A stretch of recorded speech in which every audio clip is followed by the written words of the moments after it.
campaign. Now, thank goodness it wasn't enough, and in spite of their efforts to help Clinton, President Trump we're won. Back again. Don't know what happened. We're 97 days before an election, and No, the I'm power, streaming to as the 3 different previous services, so chairman and ranking kind of member have experimenting said, at the same time. the power these companies have to impact what happens during an election, what American citizens get to see prior to their voting is pretty darn important. That's why this committee hearing is important. Look, we all think the free market's great. We think competition's great. We love the fact that these are American companies. But what's not great is censoring people, censoring conservatives, and trying to impact elections. And if it doesn't end, there has to be consequences. There have to be consequences. That's what I'm concerned about, and I think what so many Americans are concerned about. So I look forward to hearing from our witnesses, Mr. Chairman. And before I yield back, Mr. Chairman, we have a colleague. I would ask unanimous consent that Mr. Johnson, the ranking member of the Constitution Subcommittee, be allowed to participate in today's hearing, which is our customary practice for subcommittee hearings. The gentleman makes a unanimous consent request. Mr. Chairman, I would object. Objection is heard. And now have the pleasure of introducing today's witnesses. Why are we not allowing? It is customary. Mr. Jordan, there was a unanimous consent request. Objection was heard, and now we'll introduce our witnesses. This has never happened. It is now my pleasure to introduce today's today's witnesses. Our first witness is Jeff Bezos, the Chief Executive Officer. Mr. Jordan, I have the time. But this is the ranking member of the Constitution. We're talking about people's liberties here. We have the ranking member. Mr. Jordan, you made a unanimous consent request. Objection was heard. Those are our rules. Objection was. It is now my pleasure to introduce today's witnesses. By the Mr. Our first Law witness is professor. Jeff Bezos, the Chief Put your Executive mask on. Officer of Amazon.com. Mr. Bezos founded Amazon in Excuse me, I'm going to remind members of this committee, unless you are speaking, our rules require you to wear a mask according to the attending physician. No, I'm speaking about another member of this committee. I'll begin again. It is now my pleasure to introduce today's witnesses. Our first witness is Jeff Bezos, the Chief Executive Officer of Amazon.com. Mr. Bezos founded Amazon in 1994 as an online bookstore. Since then, Amazon has grown to be the largest online retailer on the internet. Mr. Bezos has also oversees his company's expansion into areas including cloud computing, digital streaming, and artificial intelligence. Mr. Bezos received his Bachelor's of Science from Princeton University. The second witness, Sundar Pichai, is the Chief Executive Officer of both Alphabet and its subsidiary Google. Mr. Pichai joined Google in 2004 and has helped manage a number of successful products, including Google Chrome, Gmail, and the Android operating system. Mr. Pichai also oversaw the company's popular search products. Prior to his time at Google, Mr. Pichai worked in management consulting at McKinsey. Mr. Pichai received a degree in metallurgical engineering from the Indian Institute of Technology, a master's degree from Stanford University, and an MBA from the Wharton School of the University of Pennsylvania. Our third witness is Tim Cook, the Chief Executive Officer of Apple. Mr. Cook joined Apple in 1998 and served as its Chief Operational Officer until under Steve Jobs. In 2011, Mr. Cook was named CEO. While at Apple, he has overseen their expansion into new markets through the launch and developments of products and services like Apple Pay, Apple Watch, iCloud, Apple Card, and HomePod. Prior to joining Apple, Mr. Cook served as the Director of North American Fulfillment for IBM. Mr. Cook received a Bachelor of Science from Auburn University and an MBA from Duke University's Fuqua School of Business. The last witness at today's hearing is Mark Zuckerberg, founder, chairman, and CEO of Facebook. Mr. Zuckerberg initially launched Facebook in order to help connect college students at his school more easily. Since then, the company has grown into the world's largest social media platform with 1.7 billion global daily active users. Mr. Zuckerberg attended Harvard University before leaving to focus full-time on developing Facebook. We welcome all of our distinguished witnesses and thank them for participating in today's hearing. And now we'll begin by swearing you in. And before I do that, I want to also remind you that you are the only ones from your respective companies invited to testify today. And that in accordance with normal House practice and Section G of the House Remote Committee Proceeding Regulations, your sworn testimony must be your own. Please let me know if at any point in the hearing you wish to mute yourself so you can the House Remote Committee Proceeding Regulations. So will you please unmute your microphones and raise your right hands? We're building. Do you swear or affirm on the penalty of perjury that the testimony you are to give is true and correct to the best of your knowledge, information, and belief? We're building. Do you swear or affirm on the penalty of perjury that the testimony you are to give the record show the witnesses answered in the affirmative? Thank you, and you may remain seated. Please note that your written statements will be entered into the record in their entirety. Accordingly, I ask that you summarize your testimony in 5 minutes. To help you stay within that time, there is a timing light in WebEx. When the light switches from green to yellow, you have 1 minute to conclude your testimony. When the light turns red, it signals your 5 minutes have expired. Mr. Bezos, you may begin. Adjustments here. Thank you, Chairman Cicilline, Ranking Member Sensenbrenner, and members of the subcommittee. I was born into great wealth, not monetary wealth, but instead the wealth of a loving family. A family that fostered my curiosity and encouraged me to dream big. My mom, Jackie, had me when she was a 17-year-old high school student in Albuquerque. Being pregnant in high school was not popular. Maybe The school tried to kick her out, but she was allowed to finish after my grandfather negotiated terms with the principal. She couldn't have a locker, no extracurriculars, and couldn't walk across the stage to get her diploma. She graduated and was determined to continue her education, so she enrolled in night school, bringing me, her infant son, to class with her throughout. My dad's name is Miguel. He adopted me when I was 4. He was 16 when he came to the U.S. from Cuba by himself shortly after Castro took over. My dad didn't speak English, and he did not have an easy path. What he did have was grit and determination. He received a scholarship to college in Albuquerque, which is where he met my mom. Together with my grandparents, these hardworking, resourceful, and loving people made me who I am. I walked away from a steady job on Wall Street. I walked away from a Seattle garage to found Amazon, fully understanding that it might not work. It feels like just yesterday I was driving the packages to the post office myself, dreaming that one day we might afford a forklift. Customer obsession has driven our success, and I take it as an article of faith that customers notice when you do the right thing. You earn trust slowly, over time, by doing hard things well, delivering on time, offering everyday low prices, making promises and keeping them, and making principled decisions, even when they are unpopular. And our approach is working. 80% of Americans have a favorable impression of Amazon overall. Who do Americans trust more than Amazon to do the right thing? Only their doctors and the military. The retail market we participate in is extraordinarily large and competitive. Amazon accounts for less than 1% of the $25 trillion global retail market and less than 4% of U.S. retail. There's room in retail for multiple winners. We compete against large, established players like Target, Costco, Kroger, and of course, Walmart, a company more than twice Amazon's size. 20 years ago, we made the decision to invite other sellers to sell in our store, to share the same valuable real estate we spent billions to build, market, and maintain. We believe that combining the strengths of Amazon's store with the vast selection of products offered by third parties would be a better experience for customers, and that the growing pie of revenue and profits would be big enough for all. We were betting that it was not a zero-sum game. Fortunately, we were right. There are now 1.7 million small and medium-sized businesses selling on Amazon. The trust customers put in us every day has allowed Amazon to create more jobs in the United States over the past decade than any other company. Hundreds of thousands of jobs across 42 states. Amazon employees make a minimum of $15 an hour, more than double the federal minimum wage. And we offer the best benefits that include comprehensive health insurance, 401k retirement, and parental leave, which includes 20 weeks of paid maternity leave. More than any place on earth, entrepreneurial companies start, grow, and thrive here in the U.S.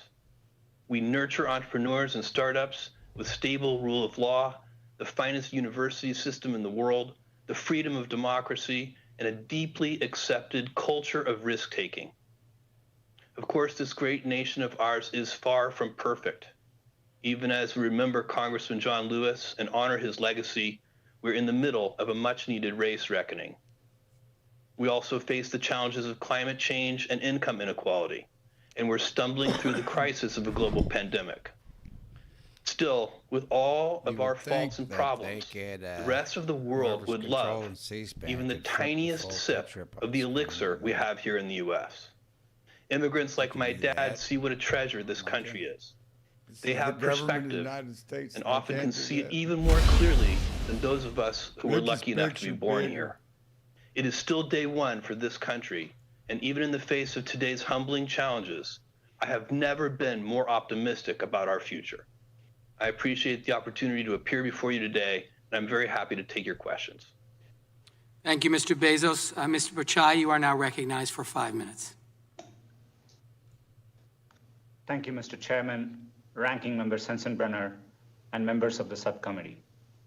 Before I start, I know this hearing was delayed because of the ceremonies to honor the life of your colleague, Representative John Lewis. All right, this is Google. Because of his talking courage, right now. this world is a better place. He'll be deeply missed. At its heart, a discussion about competition is a discussion about opportunity. This has never been more important as the global pandemic poses dual challenges to our health and our economy. Expanding access to opportunity through technology is personal to me. Google, I'm neither. I didn't have for much or access to a against. computer I growing use up in India. YouTube, I use all So you can imagine a my lot of Google amazement when I products. arrived in the US for graduate school and saw an And entire they lab of usually let computers me to change use my whenever I stuff. wanted. Some of the scary stuff I Accessing the internet Google for the is first time location. set me on a path hate to location bring technology tracking. I to hate as many people as possible. It inspired me activity, I don't to like build this. Google's Keep first it browser, track my Chrome. web activity. I turn I'm off proud that everything I 11 can years on later, Google. so many people experience the web through Chrome for free. Google takes pride in the number of people who choose our products. We are even prouder of what they do with them. From the 140 million students and teachers Google using G Suite takes for pride in education to stay connected during the pandemic. To the 5 million Americans gaining digital skills through Grow with Google. To all the people who turn to Google for help, from finding the fastest route home to learning how to cook a new dish on YouTube. Google's work would not be possible without the long tradition of American innovation, and we are proud to contribute to its future. We employ more than 75,000 people in the US across 26 states. The Progressive Policy Institute estimated that in 2018, we invested more than $20 billion in the US, citing us as the largest capital investor in America that year, and one of the top 5 for the last 3 years. One way we contribute is by building helpful products. Research found that free services like search, Gmail, Maps, and Photos provide thousands of dollars a year in value to the average American. And many are small businesses using our digital tools to grow. Stone Dimensions, a family-owned stone company in Pewaukee, Wisconsin, uses Google My Business to draw more customers. Gills Appliances, a family-owned appliance store in Bristol, Rhode Island, credits Google Analytics with helping them reach customers online during the pandemic. Nearly 1/3 of small business owners say that without digital tools, they would have had to close all or part of their business during COVID. Another way we contribute is by being among the world's biggest investors in research and development. At the end of 2019, our R&D spend had increased tenfold over 10 years, from $2.8 billion to $26 billion. And we have invested over $90 billion the last 5 years. Our engineers are helping America remain a global leader in emerging technologies like artificial intelligence, self-driving cars, and quantum computing. Just as America's technology leadership is not inevitable, Google's continued success is not guaranteed. New competitors emerge every day, and today users have more information than ever before. Competition drives us to innovate, and it also leads to better products, lower choices, and more choices for everyone. For example, competition helped lower online advertising costs by 40% over the last decade, with savings passed down to consumers. Open platforms like Android also support the innovation of others. Using Android, thousands of mobile operators build and sell their own devices without paying any licensing fees to us. This has enabled billions of consumers to afford cutting-edge smartphones, some for less than $50. Whether building tools for small businesses or platforms like Android, Google succeeds when others succeed. Competition also sets higher standards for privacy and security. I've always believed that privacy is a universal right, and Google is committed to keeping your information safe, treating it responsibly, putting you in control, and we've long supported the creation of comprehensive federal privacy laws. Always my photos. I've never forgotten how access to technology and innovation changed the course of my life. Google aims to build products that increase access to opportunity for everyone, no matter where you live, what you believe, or how much money you earn. We are committed to doing this responsibly in partnership with lawmakers to ensure every American has access to the incredible opportunity technology creates. Thank you.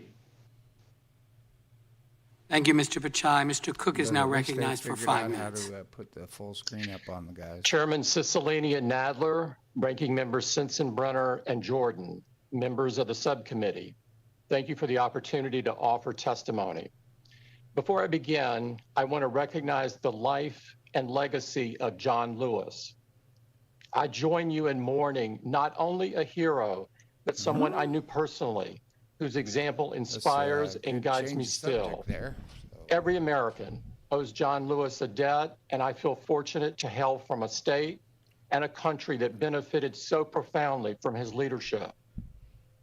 My name is Tim Cook. I've been Apple's CEO since 2011 and a proud employee of this uniquely American company since 1998. At Apple, we make ourselves a promise and our customers a promise. It's a promise that we'll only build things that make us proud. As Steve put it, we only make things that we'd recommend to our family and friends. You can try to define this difference in a lot of ways. You can call it the seamless integration of hardware and software. You can call it simplicity of design or a great ecosystem. All of those things are true. But if you want to put it simply, products like iPhone just work. When customers consistently give iPhone a 99% satisfaction rating, that's the message they're sending about the user experience. I forgot to check this. But we also know that customers have a lot of choices and that our products face fierce competition. Companies like Samsung, LG, Huawei, and Google have built successful businesses with different approaches. We're okay with that. Our goal is the best, not the most. In fact, we don't have a dominant share in any market or in any product category where we do business. What does motivate us is that timeless drive to build new things that we're proud to show our users. We focus relentlessly on those innovations, on deepening core principles like privacy and security, and on creating new features. In 2008, we introduced a new feature of the iPhone called the App Store. Launched with 500 apps, which seemed like a lot at the time, the App Store provided a safe and trusted way for users to get more out of their phone. We knew the distribution options for software developers at the time didn't work well. Brick and mortar stores charged high fees and had limited reach. Physical media like CDs had to be shipped and were hard to update. From the beginning, the App Store was a revolutionary alternative. App Store developers set prices for their apps and never pay for shelf space. We provide every developer with cutting-edge tools like compilers, programming languages, and more than 150,000 essential software building blocks called APIs, and we're hard to update. The App Store guidelines ensure high quality, the App Store was a revolutionary user experience. App Store developers set prices for their apps to every and never pay for shelf space. For the vast majority of apps, developers keep cutting-edge tools like of the money they make, programming languages, the only and more than that are subject to commission are those where the developer acquires a customer on an Apple device and where the features or services would be experienced and consumed on an Apple device. In the App Store's more than 10-year history, we have never raised the commission or added a single fee. App Store developers set prices for subscriptions and exempted additional categories of apps. I'm here today because scrutiny is reasonable and appropriate. We approach this process with respect and humility, but we make no concession on the facts. What began as 500 apps is now more than 1.7 million, only 60 of which are Apple software. If Apple is a gatekeeper, What we've done is open the gate wider. We want to get every app we can on the store, not keep them off. The App Store's economic contributions are significant. The ecosystem is responsible for 1.9 million jobs in all 50 states, and it facilitated $138 billion in commerce in the U.S. in 2019 alone. I share the committee's belief that competition promotes innovation, that it makes space for the next great idea, and that it gives consumers more choices. Since Apple was founded, these things have defined us. The first Mac brought opportunity and possibility into the home. The iPod helped musicians and artists to share their creations and be paid fairly for it. This legacy does much more than make us proud. It inspires us to work tirelessly to make sure tomorrow will be even better than today. Thank you very much. I look forward to responding to your questions. Thank you, Mr. Cook. Mr. Zuckerberg is now recognized for 5 minutes. Thank you. Before I begin, I want to add my voice to those honoring Congressman John Lewis and his service to our country. America has lost a real hero who never stopped fighting for the rights of every person. I'm very biased towards Facebook. Chairman Cicilline, Ranking Member Sensenbrenner, members of the subcommittee, thank you for the opportunity to testify. The tech industry is an American success story. Can't say anything. The products we build have changed the world and improved people's lives. Our industry is one of the ways that America shares its values with the world and one of our greatest economic and cultural exports. Go after him. Get him. Facebook is part of this story. We started with an idea to give people the power to share and connect. But we can't We built services that billions of people find useful. I'm proud that we've given people who've never had a voice before the opportunity to be heard. My friends, and given small businesses access to tools that only the largest players used to have. Facebook jails Since COVID emerged, I'm proud that people have used our services to stay in touch with friends and family who they can't be with in person, and to keep their small businesses running online when physical stores are closed. I don't think he should go to jail. I believe that Facebook and the U.S. tech industry are a force for innovation and empowering people. But I recognize that there are concerns about the size and power of tech companies. Our services are about connection, and our business model is advertising, and we face intense competition in both. Many of our competitors have hundreds of millions or billions of users. Some are upstarts, but others are gatekeepers with the power to decide if we can even release our apps in their app stores to compete with them. In many areas, we're behind our competitors. The most popular messaging service in the US is iMessage. The fastest growing app is TikTok. The most popular app for video is YouTube. The fastest growing ads platform is Amazon. The largest ads platform is Google. And for every dollar spent on advertising in the US, less than 10 cents is spent with us. Oh, he just went after We're here to talk about online platforms, but I think the true nature of competition is much broader. When Google bought YouTube, they could compete against the dominant player in video, which was the cable industry. When Amazon bought Whole Foods, they could compete against Kroger's and Walmart. When Facebook bought WhatsApp, we could compete against telcos who used to charge 10 cents a text message, but not anymore. Now people can watch video, get groceries delivered, and send private messages for free. That's competition. New companies are created all the time, all over the world. And history shows that if we don't keep innovating, someone will replace every company here today. And that change can often happen faster than you expect. Of the 10 most valuable companies a decade ago, only 3 still make that list today. And if you look at where the top technology companies come from, a decade ago the vast majority were American. Today, almost half are Chinese. Aside from competition, there are other serious issues related to the internet, including questions about elections, harmful content, and privacy.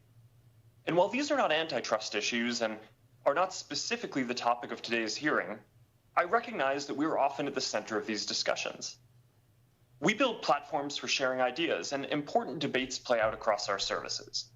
I believe that this ultimately leads to more progress, but it means we often find ourselves in the middle of deep disagreements about social issues and high-stakes elections.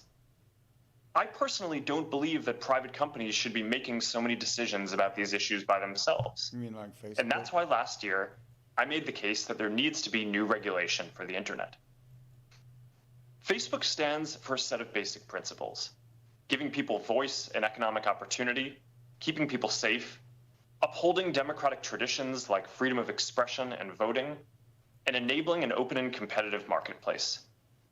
These are fundamental values for most of us, but not for everyone in the world. Not for every company we compete with or the countries they represent. And as global competition increases, there is no guarantee that our values will win out. I'm proud of the services we build and how they improve people's lives. We compete hard. We compete fairly. We try to be the best. That's what I was taught matters in this country. And when we succeed, it's because we deliver great experiences that people love. Thank you, and I look forward to answering your questions. I'm not going to say what Thank you, and I thank the witnesses for your opening statements. Before I begin recognizing members for questioning under the 5-minute rule, without objection, I'm going to enter into the hearing record Guys, I'm gonna leave it documents there, and and exhibits then majority I'm members will just be going down to referencing get a cup in their of coffee. questioning I'll be today. right back. These materials have been distributed to the witnesses. I will now recognize myself for 5 minutes. Mr. Bachai, over 85% of all online searches go through Google. Every online company in the United States depends on Google to reach users. A business may sink or swim based on Google's decisions alone. Numerous online businesses told us that Google steals their content and privileges its own sites in ways that profit Google but crush everyone else. Most businesses asked to stay anonymous due to fears that Google would retaliate against them. One entrepreneur, Brian Warner, told us his website was thriving until Google stole his content. After Google's decision, traffic to his website dropped by 80%. He had to downsize his business and lay off half his staff. He told us, and I quote, "If someone came to me with an idea for a website or a web service today, I'd tell them to run as far away from the web as possible. Launch a lawn care business or dog grooming business, something Google can't take away as soon as he or she is thriving." So my first question, Mr. Bachai, is why does Google steal content from honest businesses? Mr. Chairman, with respect, I disagree with that characterization. Just last week, I met with many small businesses. In fact, today we support 1.4 million small businesses, supporting over $385 billion in economic activity. We see many businesses thrive, particularly even during the pandemic. Businesses, an example, Kettle Kings in Texas, which sells kettlebells. They've really Mr. Bachai, expanded. I have a limited amount of time, so I don't want to interrupt you, but my question is very specific. We heard throughout this investigation that Google has stolen content to build your own business. These are consistent reports, and so your testimony that doesn't happen is really inconsistent with what we've learned during the course of the investigation, but I'll move on to a new question.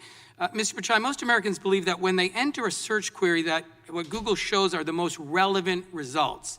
But increasingly, Google just shows whatever is most profitable for Google, be it Google Ads or Google's own sites. And so my question, Mr. Bachai, isn't there a fundamental conflict of interest between serving users who want to access the best and most relevant information and Google's business model, which incentivizes Google to sell ads and keep users on Google's own sites? We've always focused on providing users the most relevant information, and we rely on that trust for users to come back to Google every day. In fact, a vast majority of queries in Google, we don't show ads at all, and we show ads only for a small subset of queries where the intent from users is highly commercial. For example, they may be looking for something like TV sets or so on. But Mr. Bachai, what is the value of the part that you do use the Google ads for? I mean, it's a substantial part of your business. What's the actual value? 200 billion, 300 billion? In terms of revenue, it's around $100+ billion. Okay. But that's a lot of money, Mr. Bachai. Let me move on. Really, Mr. Bachai, it's Google's business model that is the problem. Our documents show that Google evolved from a turnstile to the rest of the web to a walled garden that increasingly keeps users within its sites. Emails show that over a decade ago, Google started to fear competition from certain websites, web pages that could divert search traffic and revenue from Google. These documents show that Google staff discussed the proliferating threat, is how it was described, that these web pages posed to Google. Any traffic lost to other sites was a loss in revenue. One of Google's memos observed that certain websites were getting, and I quote, too much traffic. So Google decided to put an end to that. Mr. Pichai, you've been at Google since 2004. Were you involved in these discussions about the threat from vertical search? Congressman, without knowing the specifics, it's, I'm not fully clear of the context, but Yes, he was definitely when we involved. look at vertical searches, it validates the competition we see. Yes, you For were. example, when users come looking to shop online, independent studies show that over 55% of product searches originate with Amazon and over 70% originate with the major e-commerce companies. In the few categories which are commercial in nature, we see vigorous competition, be it travel, be it real estate, and we are working hard, focused Let me on ask very users specifically, to Mr. innovate Pichai. there. The evidence that we collected shows that Google pursued a multi-pronged attack. First, Google began to steal other web pages' content. For example, in 2010, Google stole restaurant reviews from Yelp to bootstrap its own rival local search business. Mr. Pichai, do you know how Google responded when Yelp asked you to stop stealing their reviews? Well, I'll tell you, our investigation shows that Google's response was to threaten to delist Yelp entirely. In other words, the choice Google gave Yelp was, let us steal your content or effectively disappear from the web. Mr. Pichai, isn't that anti-competitive? Congressman, when I run the company, I'm really focused on giving users what they want. We conduct ourselves to the highest standard. Happy to engage, understand the specifics, and answer your questions further. Thank you. And just one final series of questions, Mr. Pichai. Did Google ever use its surveillance over web traffic to identify competitive threats? Commenter, all right. Congressman, just like other businesses, we try to understand trends from data which we can see, and we use it to improve our products for our users. But we are really focused on improving our products, and that's how search I works. appreciate We're that, trying to- Mr. Pichai. Google's own documents and numerous interviews with companies affected by this conduct show that Google did just that, which is very disturbing and very anti-competitive. In addition to stealing content, Google also began to privilege its own sites. An investigative report published just yesterday found that 63% of web searches that start on Google also end somewhere on Google's own websites. And to me, that's evidence that Google is increasingly a walled garden, which keeps users on Google sites, even if Google doesn't have the most relevant information and it's economically catastrophic for other companies online. And so my time is running out, but Mr. Pichai, I'll just end by saying the evidence seems very clear to me. As Google became the gateway to the internet, it began to abuse its power. It used its surveillance over web traffic to identify competitive threats and crush them. It has dampened innovation and new business growth, and it's dramatically increased the price of accessing users on the internet, virtually ensuring that any business that wants to be found on the web must pay Google a tax. And with that, I recognize the ranking member of the subcommittee, Mr. Sensenbrenner, for his first round of questions. Thank you very much, Mr. Chairman. I've been in Congress 42 years. That's coming to an end at the end of this year. I'm breathing a sigh of relief. But during that period of time, during the decade of the 90s and the 00s, I was involved as chairman of the Science Committee and chairman of this committee, and trying to make the net universal, and open it up to everybody.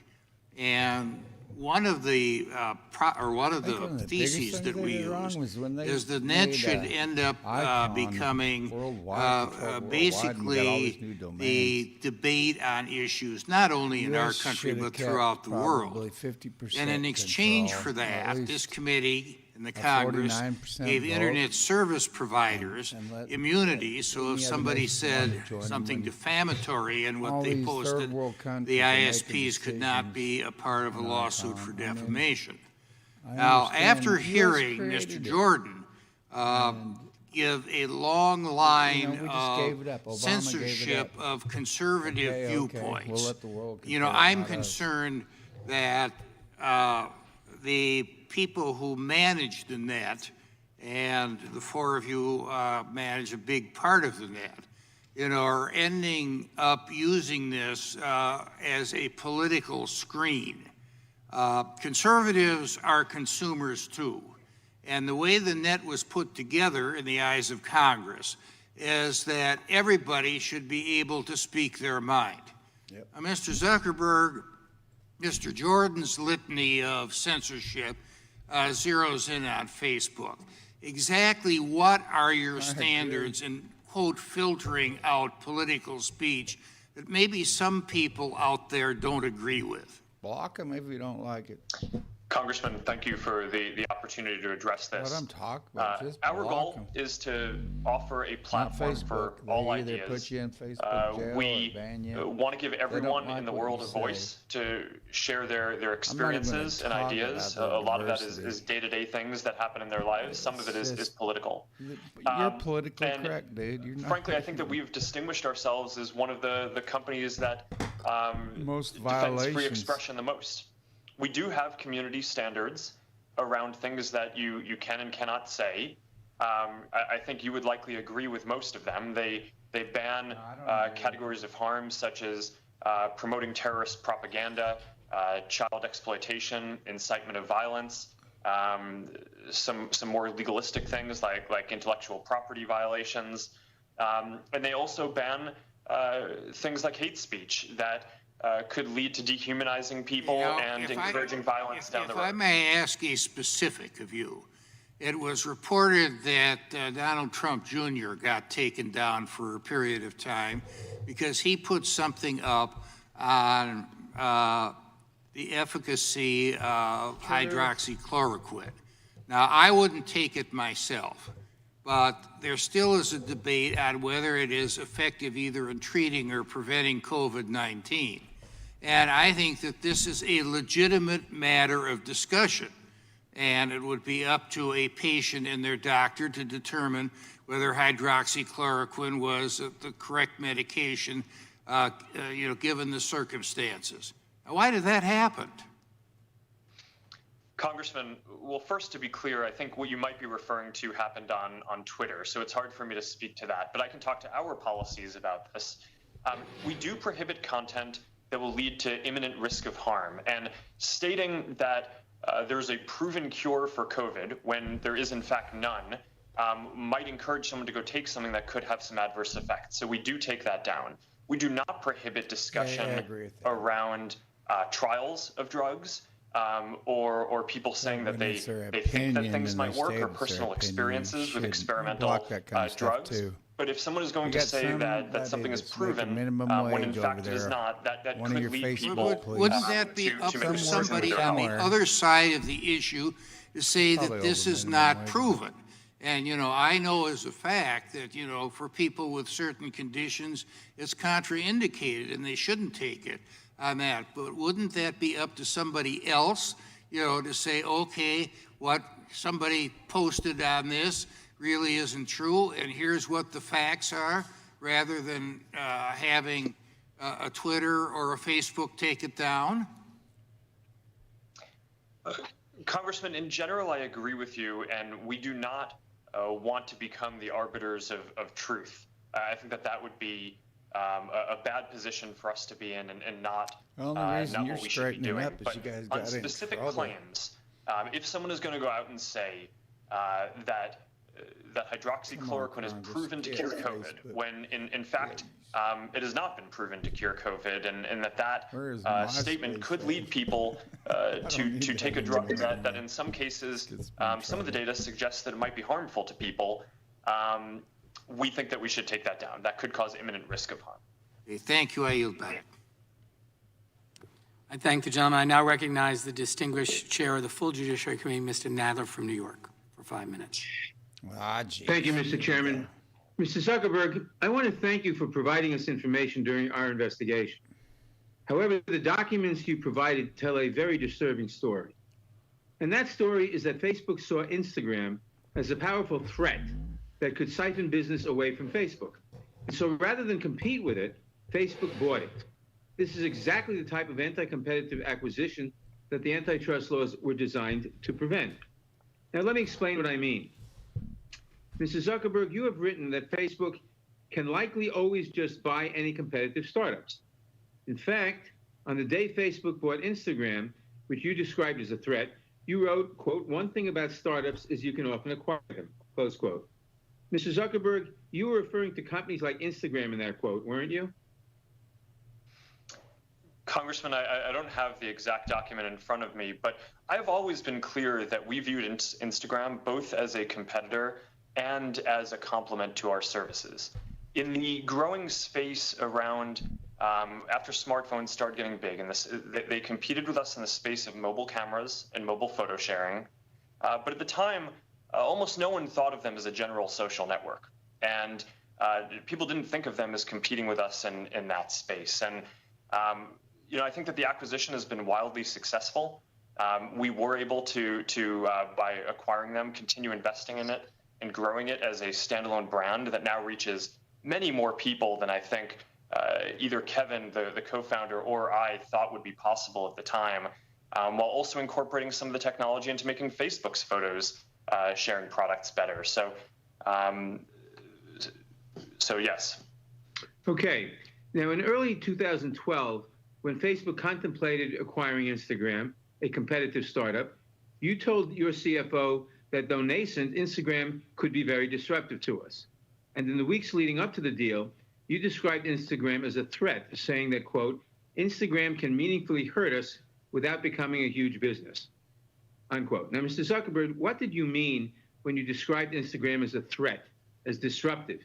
And when you said that Instagram could meaningfully hurt Facebook, did you mean that consumers might switch from Facebook to Instagram?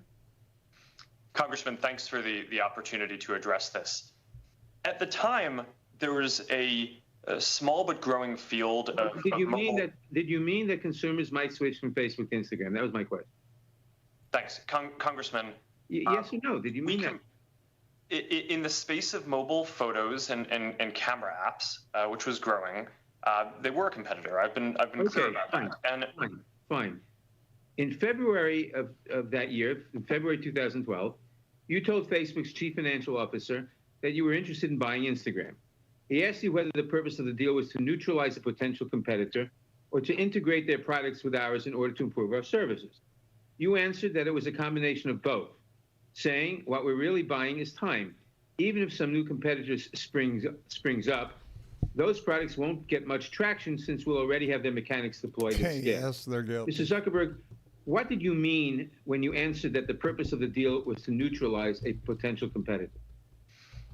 Congressman, well, those aren't my words, but yes, I've been clear that Instagram was a competitor in the space of mobile photo sharing. There were a lot of others at the time. They competed with apps like ViscoCam and PicPlease and companies like Path. It was a subset of the overall space of connecting that we exist in.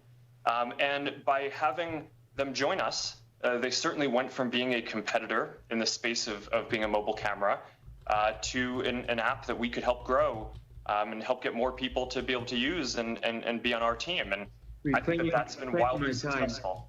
Yeah. Well, Mr. Zuckerberg, mergers and acquisitions that buy off potential competitive threats violate the antitrust laws. In your own words, you purchased Instagram to neutralize a competitive threat. If this was an illegal merger at the time of the transaction, why shouldn't Instagram now be broken off into a separate company? Well, Congressman, I think the FTC had all of these documents and reviewed this and unanimously voted at the time not to challenge the acquisition. I mean, I think with hindsight, it probably looks like obvious that Instagram would have reached the scale that it has today, but at the time it was far from obvious. A lot of the competitors that they competed with in mobile sharing, including companies like Path, which were hot at the time and had great founders and entrepreneurs running them.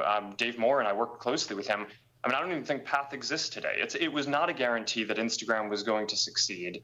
The acquisition has done wildly well, largely because not just of the founders' talent, but because we invested heavily in building up the infrastructure and promoting it and working on security and working on a lot of things around this. And I think that this has been an American success story.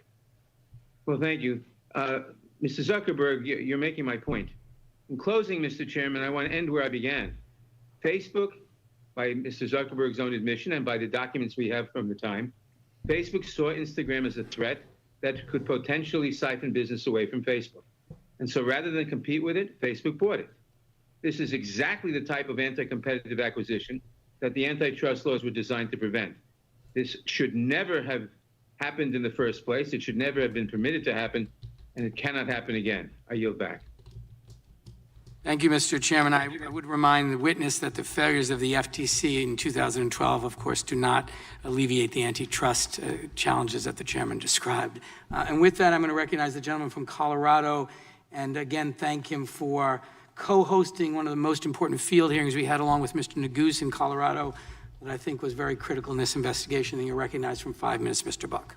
Thank you, Mr. Chairman, and I want to offer my appreciation to you for the bipartisan way that you have approached the subcommittee's investigation. I want to start by saying that capitalism is the greatest instrument for freedom this world has ever seen. Capitalism has given the United States the freedom and means to defeat the Soviet Union. I want to start by saying that fascism and put a man on the moon. This economic system has lifted millions out of poverty. It has made America the freest, most prosperous nation in the world. Our witnesses have taken ideas born out of a dorm room, a garage, a warehouse, and built these dreams into 4 of the biggest power players in the digital global economy. You have all enjoyed the freedom to succeed. Now, let me be clear. I do not believe big is necessarily bad. In fact, big is often a force for good. However, I want to address one particularly disturbing issue. Mr. Pichai, in October 2018, Google dropped out of the running for a Pentagon contract to complete the Joint Enterprise Defense Infrastructure, or JEDI contract, which was valued at more than $10 billion. Google's stated reason for removing itself from the bidding process is that the U.S. military's project did not align with Google's corporate values and principles. This is the same U.S. military that fights for our freedoms and stands as a force for good across the globe. These are the same soldiers, sailors, and airmen that sacrifice their lives to ensure you have the freedom to build your company and set your corporate policies without fear of government interference, unlike in communist China. I also find it very interesting that only months after making this decision to withdraw from the JEDI contract, Marine General Joseph Dunford, the chairman of the U.S. Joint Chiefs of Staff, warned the Senate Armed Forces Committee that the Chinese military was directly benefiting from Google's work.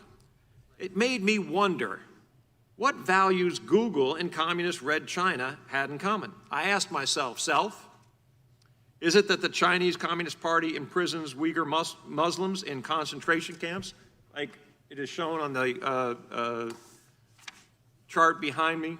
Could it be that China forces slaves to work in sweatshops? Maybe they align on the design to suppress free speech in Hong Kong.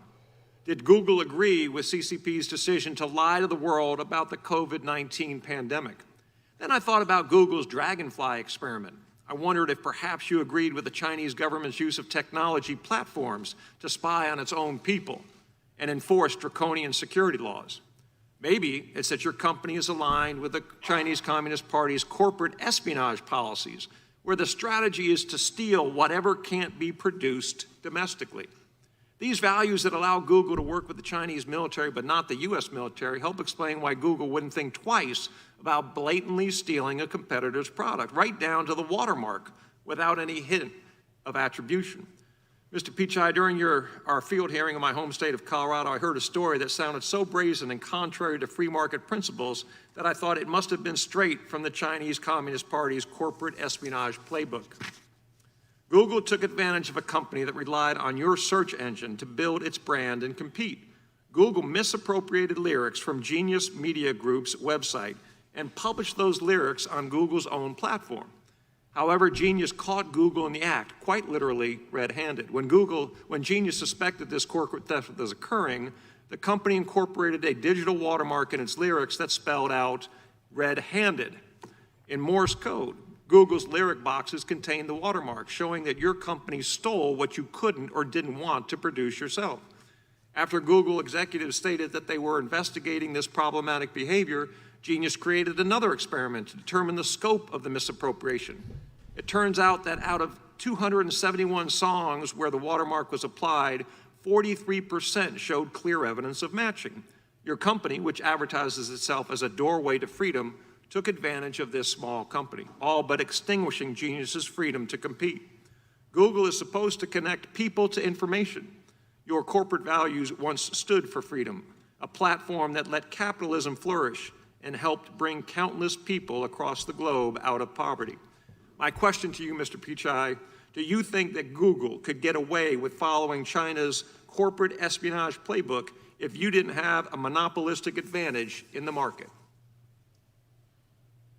Congressman, I want to be able to address the important concerns you raised. First of all, we are proud to support the U.S. government. We recently signed a big project with the Department of Defense where we are bringing our world-class zero trust-based cybersecurity approach to help protect Pentagon networks from cybersecurity attacks. We have projects underway with the Navy, with Department of Veterans Affairs. Happy to follow up and explain more. We have a very limited presence in China. We don't offer any of our services, search, maps, Gmail, YouTube, etc. in China. And with respect to music, we license content there. In fact, we license content from other companies. And so this is a dispute between Genius and the other companies in terms of where the source of the content is. But again, happy to engage and explain what we do here further. Thank you. I yield back, Mr. Chairman. That's a half. Thank the gentleman. I now recognize the gentleman from Georgia, Mr. Johnson, for 5 minutes. Both of them are half right, Google and. Thank you, Mr. Chairman. Mr. Cook, with over 100 million iPhone users in the United States alone, and with Apple's ownership of the App Store, giving Apple the ability to control which apps are allowed to be marketed to Apple users, you wield immense power over small businesses to grow and prosper. Apple is the sole decision maker as to whether an app is made available to app users through Apple's App Store. Isn't that correct? Sir, the App Store, thank you for the questions. The App Store is a feature of the iPhone, much like the camera is and the chip is. And so my point is, and I'm sorry to interrupt, but I want to get to the point. Point is that Apple is the sole decision maker as to whether an app is made available to app users through the Apple Store. Isn't that correct? If it's a native app, yes, sir. If it's a web app, no. Okay, thank you. Thank you. And throughout our investigation, we've heard concerns that rules governing the App Store review process are not available to the app developers. The rules are made up as you go. They are arbitrarily interpreted and enforced and are subject to change whenever Apple sees fit to change. And developers have no choice but to go along with the changes, or they must leave the App Store. That's an enormous amount of power.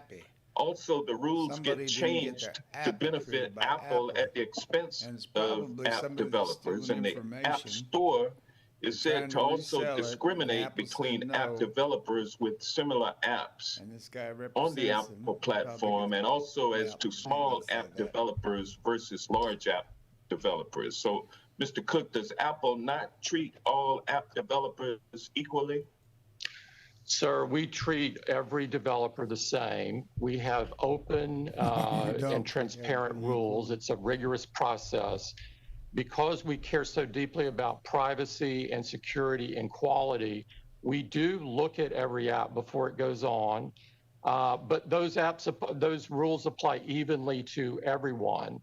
And as you can tell by going from... Some developers are favored over others, though. Isn't that correct? That is not correct. And as you can tell from going from just 500... I'll give you an example. Baidu has two App Store employees assigned to help it navigate the App Store bureaucracy. Is that true? I don't know about that, sir. Well, you don't have other app developers who have that same access to Apple personnel, do you? We do a lot of things with developers, including looking at their beta test apps, regardless of whether they're small or large. Okay, well, let me ask you this question. Apple has negotiated exceptions to its typical 30% commission for some apps like Amazon Prime. Is a reduced commission such as the one that Amazon Prime gets available to other app developers? It's available to anyone meeting the conditions, yes. Okay, well, let me ask you this. Apple requires all app developers to use Apple's payment processing system if those developers want to sell their goods or services to Apple users through Apple's App Store. Isn't that correct? That is correct, because it's and by processing payments for apps that you allow into the App Store, you collect their customer data and you use that data to inform Apple as to whether whether or not it would be profitable for Apple to launch a competing app. Keeps tight control. Isn't that correct? Sir, 84% of the apps are charged nothing. The remaining 16% either pay 15 or 30, depending upon the specifics. If it's in the second year of a subscription, as an example, it only pays 15%. If you look back at history... What's to stop Apple from increasing its commission to 50%? People will go to Android. Sir, we have never increased commissions in the store since the first day it operated in 2008. There's nothing to stop you from doing so, is it? No, sir, I disagree strongly with that. There is a competition for developers just like there's a competition for customers. And so the competition for developers, they can write their apps for Android or Windows or Xbox or PlayStation. So we have fierce competition at the developer side and the customer side, which is essentially, it's so competitive, I would describe it as a street fight for market share in the smartphone business. Has Apple ever retaliated against or disadvantaged a developer who went public about their frustrations with the App Store? Sir, we do not retaliate or bully people. It's strongly against our company culture. Time of the gentleman has expired. The chair now recognizes the gentleman from Florida, Mr. Gates. Mr. Zuckerberg, in his written testimony, made the claim that Facebook is an American company with American values. Do any of the rest of you take a different view? That is to say that your companies don't embrace American values. It's great to see that none of you do. Mr. Pichai, I'm worried about Google's market power, how it concentrates that power, and then ultimately how it wields it. Project Maven was a collaboration between Google and the Department of Defense that Google pulled out of, citing ethical concerns, and you made the decision to pull out of that joint venture following receipt of a letter from thousands of your employees saying that Google should not be in the business of war. My question, Mr. Pichai, is did you weigh the input from your employees when making the decision to abandon that project with the United States military? Congressman, thanks for your concern. As I said earlier, we're deeply committed to supporting the military and the U.S. government. We have undertaken several projects since then. We do take our employees' input into account, but it's one input. We make decisions based on a variety of factors. As a company, we were new in the cloud space at that time. Since then, thank you. That's a sufficient answer, that you did take their feedback into account. And in fact, some of your Googlers have recently sent you a letter where they've asked you to exit other partnerships as a consequence of ethical concerns. They've asked you to stop doing business with American law enforcement, saying that police broadly uphold white supremacy and that Google should not be engaged in any services to police. And as you well know, you provide some of the most basic services to police, like email, but you also provide services that help keep our cops safe when they're doing their job. And so my question is here in front of Congress and the American people, will you take the pledge that Google will not adopt the bigoted anti-police policy that is requested in the most recent letter? Congressman, we have a long track record of working with law enforcement when it is supported by due process and the law. We push back against overbroad requests. We are transparent about the requests we get, but we have a long history of following the law and cooperating with law enforcement. I understand the history. I'm asking about the future. To the law enforcement that are watching today, can they rest assured that under your leadership, Google will not adopt these bigoted anti-police policies? Congressman, we are committed to continuing to work with law enforcement in a way that's consistent with law and due processes in the U.S. Well, I greatly appreciate that, and I know that will be very comforting to the police who utilize your services. You mentioned earlier in your the discussion about China that your engagement in China was very limited, but yet Google has an AI China Center. The Chinese Academy of Sciences has published a paper saying that enhanced the targeting capabilities of China's J-20 fighter aircraft. You collaborate with Chinese universities that take millions upon millions of dollars from the Chinese military. Matter of fact, one of your Googlers, Fifi Li, while under your employ, was cited in Chinese state media saying, China is like a sleeping giant. When she wakes, she will tremble the world. The former Secretary of Defense, Mr. Shanahan, said that the lines have been blurred in China between commercial and military application. And as Mr. Buck cited, General Dunford says that your company is directly aiding the Chinese military. And Peter Thiel, who actually serves on Mr. Zuckerberg's board at Facebook, said that Google's activities with China are treasonous. He accused you of treason. So why would an American company with American values so directly aid the Chinese military, but have ethical concerns about working alongside the U.S. military on Project Maven? And I understand your point about cybersecurity and those things, but Project Maven was a specific way to ensure that our troops are safe on the battlefield. And if you have no problem making the J-20 Chinese fighter more effective in its targeting, why wouldn't you want to make America as effective? Congressman, with respect, we are not working with the Chinese military. It's absolutely false. I had a chance to meet with General Dunford personally. We have clarified what we do in China compared to our peers. It's very, very limited in nature. Our AI work in China is limited to a handful of people working on open source projects, and happy to share and engage with the office to explain our work in China further. Gosh, I mean, when the chairman of the Joint Chiefs of Staff says that an American company is directly aiding China, when you have an AI center, when you're working with universities, and when your employees are talking about China trembling the world, it seems to really call into question your commitment to our country and our values. I see my time's expired. I hope we have an additional round, Mr. Chairman. I thank the gentleman. I now recognize the gentleman from Maryland, Mr. Raskin, for 5 minutes. Thank you, Mr. Chairman. Mr. Zuckerberg, as you know, the proliferation of fake Facebook accounts was a key tool in the strategy of Russian interference in the American election in 2016. American law enforcement, the Senate, the House have all found that Vladimir Putin engaged in a sweeping and systematic campaign to undermine American democracy in 2016 and to work for a victory for Donald Trump.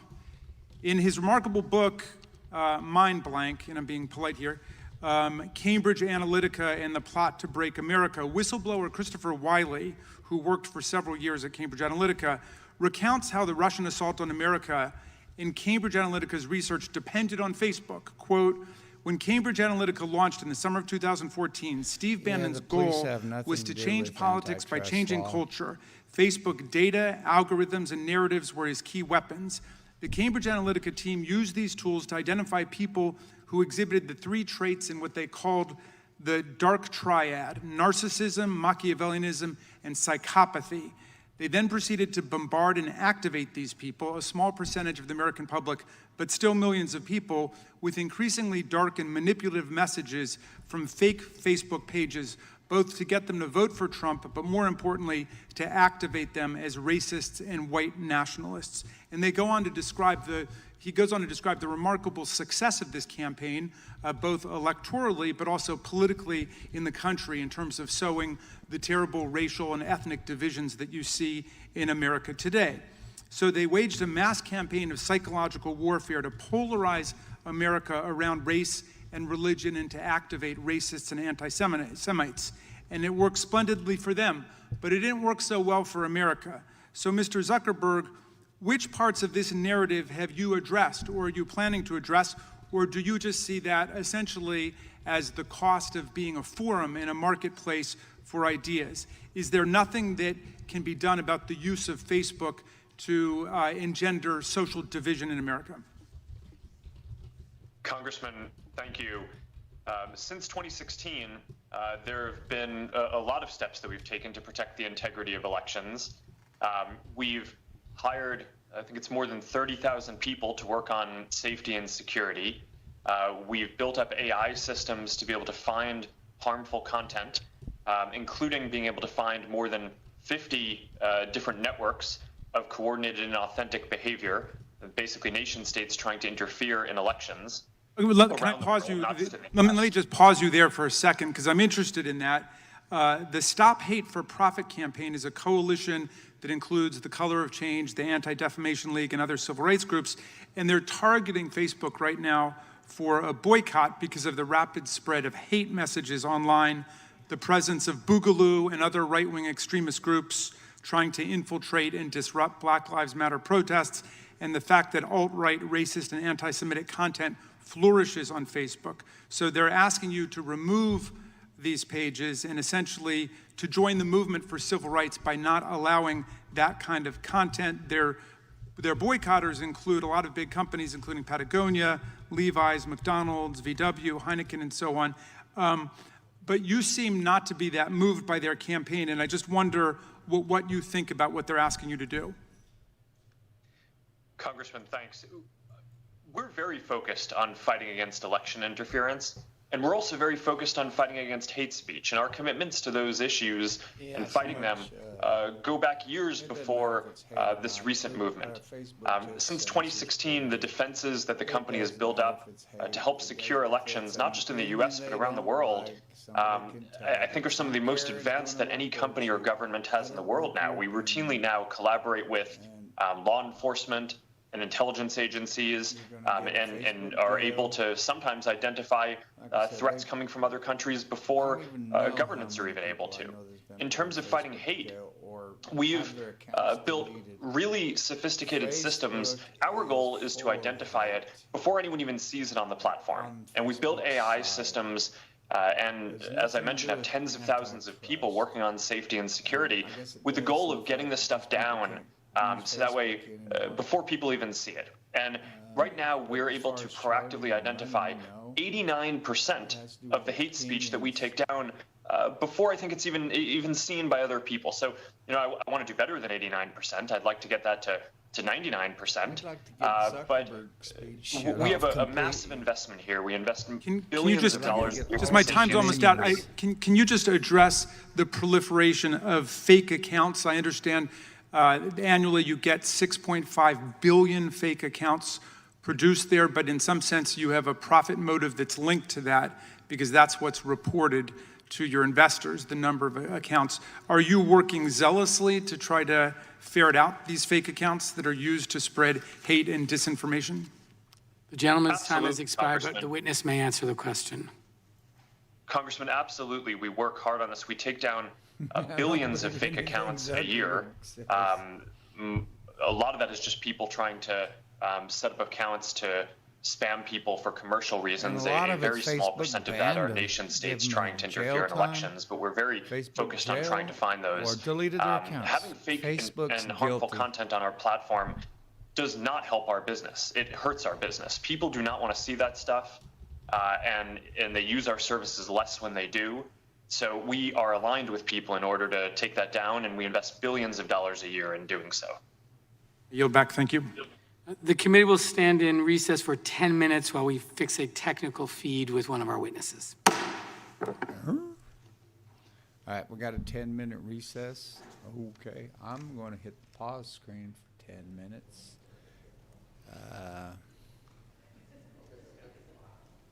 There's about 1 hour left in this meeting, so 10 minutes. I'll see you back. Everybody get that? 10 minutes, come back.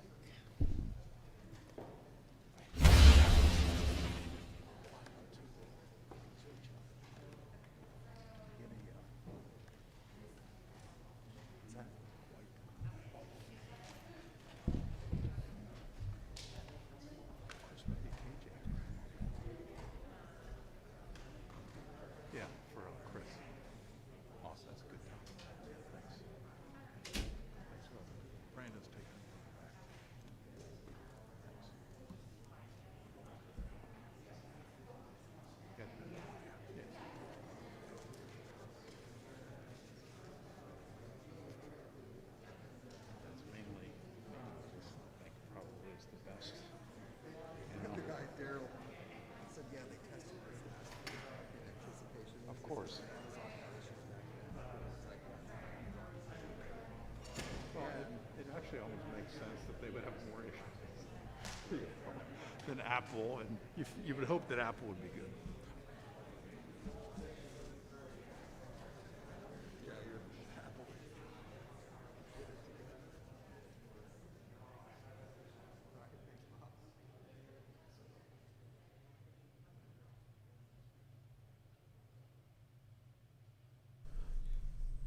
This House Judiciary Committee hearing with CEOs from Amazon, Apple, Google, and Facebook discussing antitrust law and online platform market power. Taking a brief break, should be about 10 minutes. They are expected to resume shortly, and we will bring you live coverage of this hearing from beginning to end here on C-SPAN 3. While we wait for the hearing to resume, we'll take you back to the beginning and some of the opening statements from the tech CEOs. Bezos, you may begin. Thank you, Chairman Cicilline, Ranking Member Sensenbrenner, and members of the subcommittee. I was born into great wealth, not monetary wealth, but instead the wealth of a loving family, a family that fostered my curiosity and encouraged me to dream big. My mom, Jackie, had me when she was a 17-year-old high school student in Albuquerque. Being pregnant in high school was not popular. School tried to kick her out, but she was allowed to finish after my grandfather negotiated terms with the principal. She couldn't have a locker, no extracurriculars, and couldn't walk across the stage to get her diploma. I'm going to shut off the sound. She graduated while we wait. And was determined to continue her education. The sound is repeat. So she enrolled.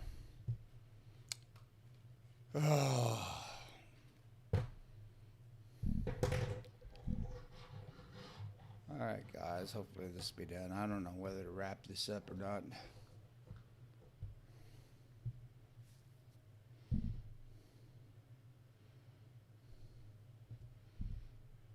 So you can't see it in the chat screen, but if I pull this up a little bit, Facebook is guilty, in my opinion. Guilty of everything they've said. The other ones are tolerable. Facebook, not. Instagram, not. I guess that's my short opinion after watching all this. I don't think Facebook is any part of being,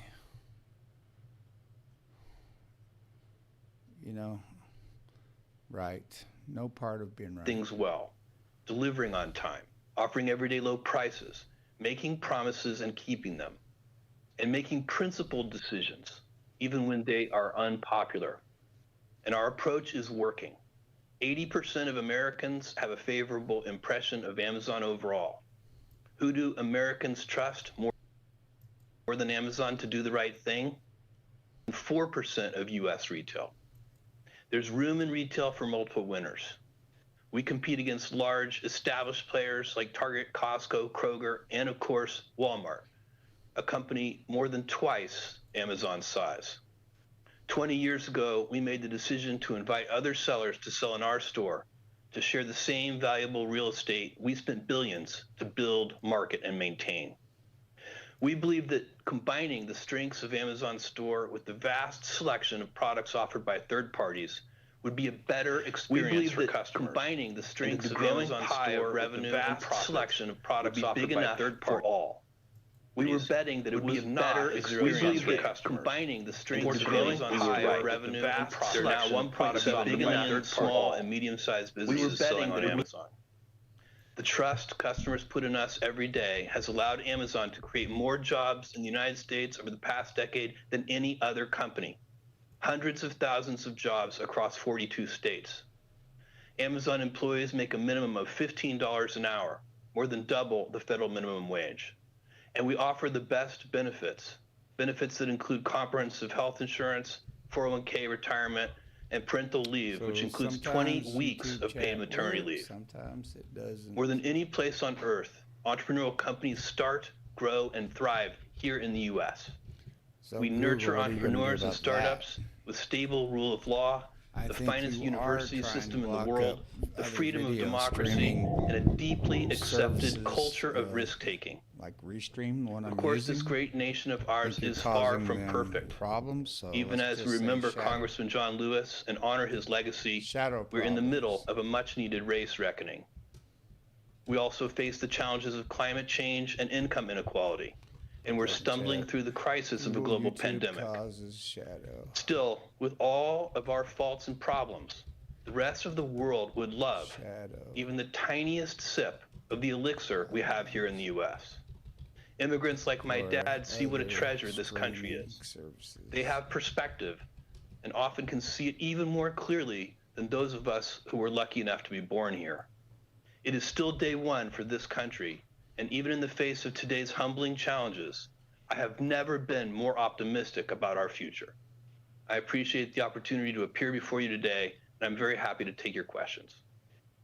Thank you, Mr. Bezos. Mr. Pichai, you are now recognized for 5 minutes.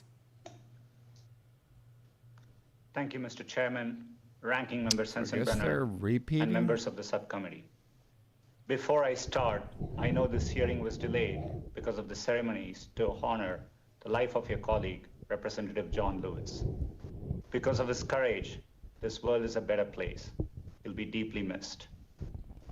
At its heart, a discussion about competition is a discussion about opportunity. This has never been more important part of the early as the global opening pandemic statements. poses dual challenges Waiting for him to to our resume. health Took a 10 and our minute economy. recess. Expanding access And to it's, all of opportunity it's through supposed to be technology over in is 45 personal minutes. to me. I didn't have much access to a computer growing up in India. So you can imagine my amazement when I arrived in the U.S. So in for the graduate meantime, school. I'm turning off the sound. Hopefully by the end of today, I'll have up another video. I'm going to be doing a DRAM giveaway. I guess I can do this while this is ADATA XPG D60G, and it's 3200 CL16. It's not the fastest RAM, but this RAM has the most RGB on it of any other type of RAM, so 2 sticks in there. Friday night we're starting our streaming. Weekly stream. It's going to settle in at 9 o'clock on Friday nights. That's after Linus Tech Tips, Linus Media Group.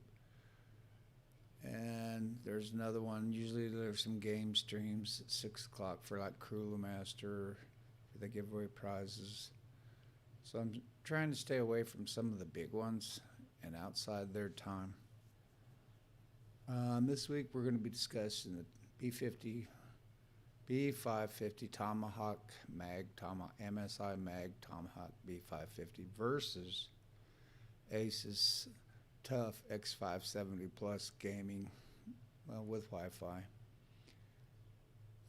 The differences, they're both around $180 in price, and still why I bought the Asus TUF before the B550s even came out. It's the Tomahawk's a good board, but I'm going to point out some of the things where it kind of fell down and why I'd still get the Asus. So let me shut off my bandwidth on YouTube. YouTube's kind of a shot in the air with Restream. You never know if it's going to work or not. So I'm going to turn the volume $1 billion to $26 billion. And we have invested over $90 billion the last 5 years. Our engineers are helping America remain a global leader in emerging technologies like artificial intelligence, self-driving cars, and quantum computing. Just as America's technology leadership is not inevitable, Google's continued success is not guaranteed. New competitors emerge every day, and today users have more access to information than ever before. Competition drives us to innovate, and it also leads to better products, lower choices, and more choices for everyone. For example, competition helped lower online advertising costs by 40% over the last decade. with savings passed down to consumers. Open platforms like Android also support the innovation of others. Using Android, thousands of mobile operators build and sell their own devices without paying any licensing fees to us. Should be switching This has enabled billions of consumers to afford cutting-edge smartphones, some for less than $50. Whether building tools for small businesses or platforms like Android, Google succeeds when others succeed. Competition also sets higher standards for privacy and security. I've always believed that privacy is a universal right, and Google is committed to keeping your information safe, treating it responsibly, putting you in control, and we've long supported the creation of comprehensive federal privacy laws. I've never forgotten how access to technology and innovation changed the course of my life. Google aims to build products that increase access to opportunity for everyone, no matter where you live, what you believe, or how much money you earn. We are committed to doing this responsibly in partnership with lawmakers to ensure every American has access to the incredible opportunity technology creates. Thank you. Thank you, Mr. Pichai. Mr. Cook is now recognized for 5 minutes. Chairman Cicilline and Nadler, Ranking Members Sensenbrenner and Jordan, members of the subcommittee, thank you for the opportunity to offer testimony. Before I begin, I want to recognize the life and legacy of John Lewis. I join you in mourning not only a hero, but someone I knew personally, whose example inspires and guides me still. Every American owes John Lewis a debt, and I feel fortunate to hail from a state and a country that benefited so profoundly from his leadership. My name is Tim Cook. I've been Apple's CEO since 2011. Committee will come back to order. I now recognize the gentleman from North Dakota, Mr. Armstrong, for 5 minutes. Google has received criticism about bias against conservatives and content moderation. There were threats of demonetizing the Federalist and numerous other complaints of viewpoint suppression.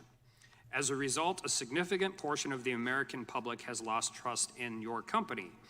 A lack of public confidence in a product usually means there is economic harm to the company. But that just isn't the case with Google. So I think it's a legitimate question as to whether Google's market power insulates it from loss of revenue normally associated with offending half the people who use your product. I also think it's a legitimate question to ask if other attempts to regulate your industries have worked. So, Mr. Pichai, Google has restricted advertising analytics or the portability of user data related to advertising due to compliance with the General Data Protection Regulation. Specifically, in 2018, Google restricted the ability to export the double ID, a cookie-based identifier that compiles individual user data and creates profiles through Google data transfer. Is that correct? Congressman, not familiar with the specifics of that particular issue, but happy to follow up more once I understand it better. So you're not particularly familiar with how you're complying with GDPR?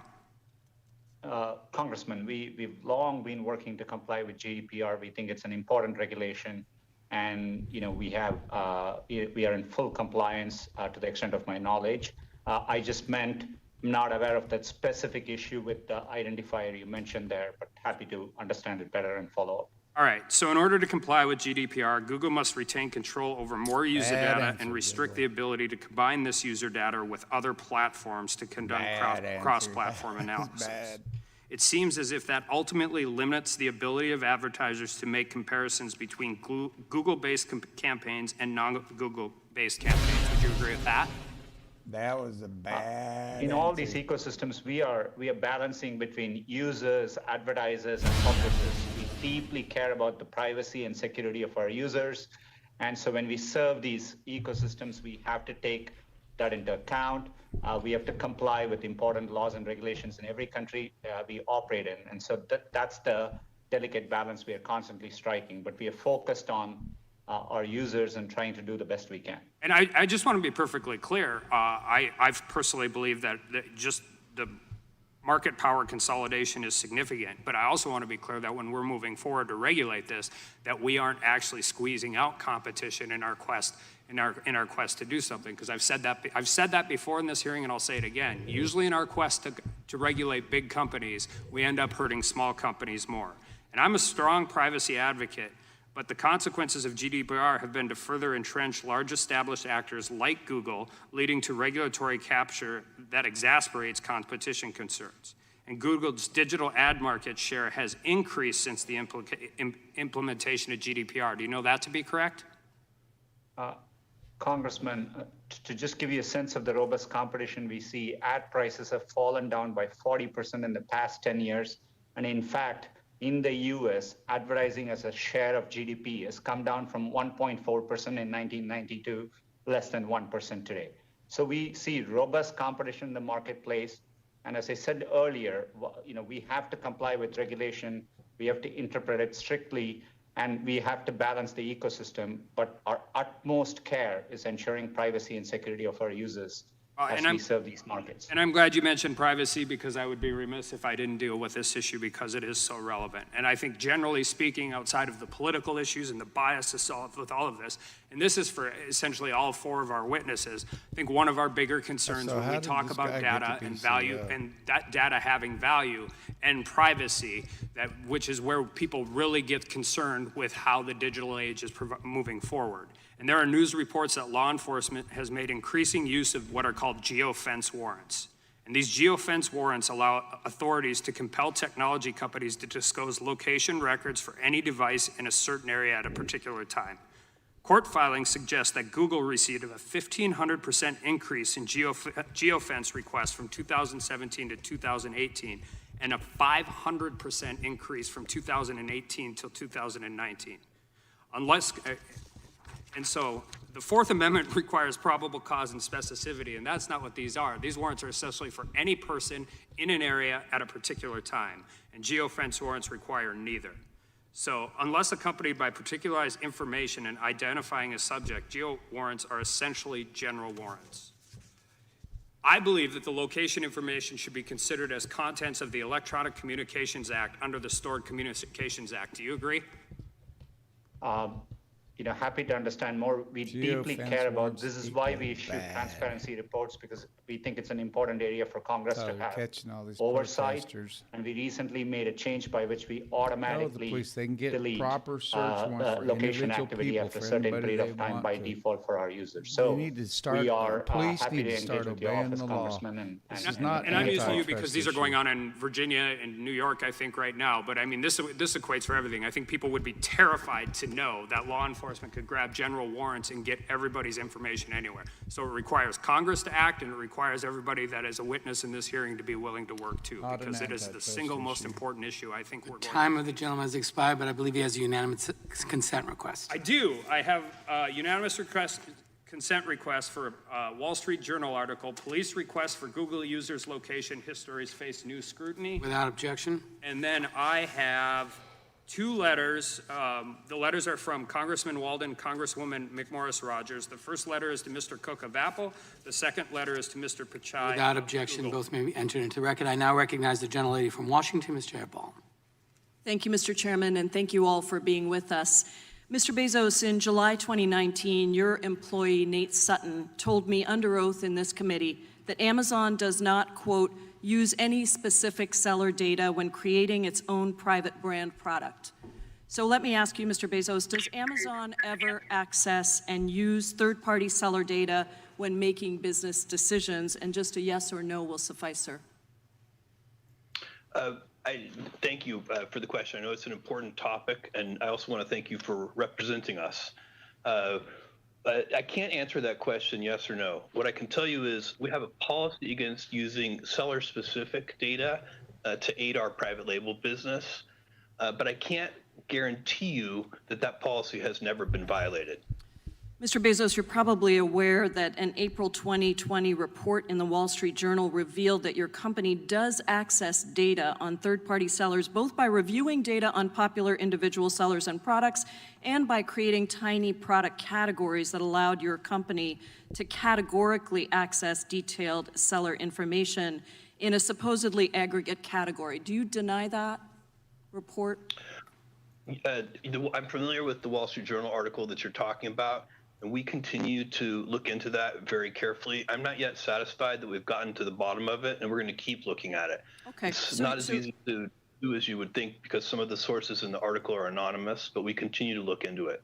I'll take that as you're not denying that, you're looking into it. I will tell you, a former Amazon employee in third-party sales and recruitment told this committee, quote, "There's a rule, but there's nobody enforcing or spot checking. They just say, don't help yourself to the data. It's a candy shop. Everyone can have access to anything they want." Do category managers have access to non-public data about third-party products and businesses? Here's what I can tell you. We do have certain safeguards in place. We train people on the policy. We expect people to follow that policy the same way we would any other. It's a voluntary policy. As far as I'm aware, no other retailer limits their use of data at all. There's no actual enforcement. There's no actual enforcement of that policy. So it's voluntary and there's no actual enforcement. So maybe that answers my... Sorry. No, I think I may have misspoke.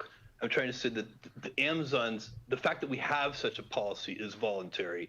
I think no other retailer even has such a policy. Well, our that's enforcement of that policy. We would treat that like any internal policy, and if we found that someone violated it, we would take action against them. Well, there's numerous reports, and the committee has conducted interviews with former employees who confirm that there are employees who do have access to that data and are using it. And so my next question was going to be, if you thought you were actually enforcing these rules, do you think that that's working? And again, I would just say that there's credible reporting that's documented breaches of these rules that you have put into place. And the committee has interviewed employees that typically say that these breaches typically occur. Let's talk about aggregate data for a minute. Your rules do allow for you to access combined data on a product when there are only one or two sellers in the marketplace, correct? Yes, aggregate data is allowed under our policies. That is correct. Okay.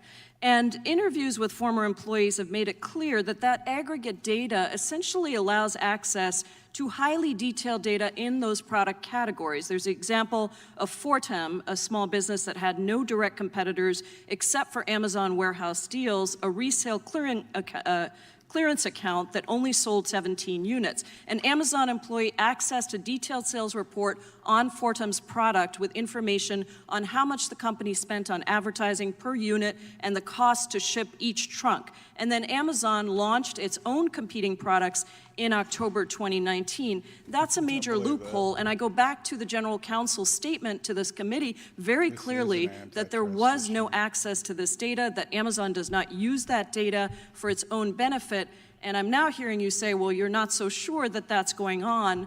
And the issue that we're concerned with here is very simple. You have access to data that far exceeds the sellers on your platforms with whom you compete. You can track consumer habits, interests, even what consumers clicked on but then didn't buy. You have access to the entirety of sellers' pricing and inventory information, past, present, and future, and you dictate the participation of third-party sellers on your platform. So you can set the rules of the game for your competitors, but not actually follow those same rules for yourself. Do you think that's fair to the mom-and-pop third-party businesses who are trying to sell on your platform? I appreciate that question, and I like it a lot because I really want a chance to address that.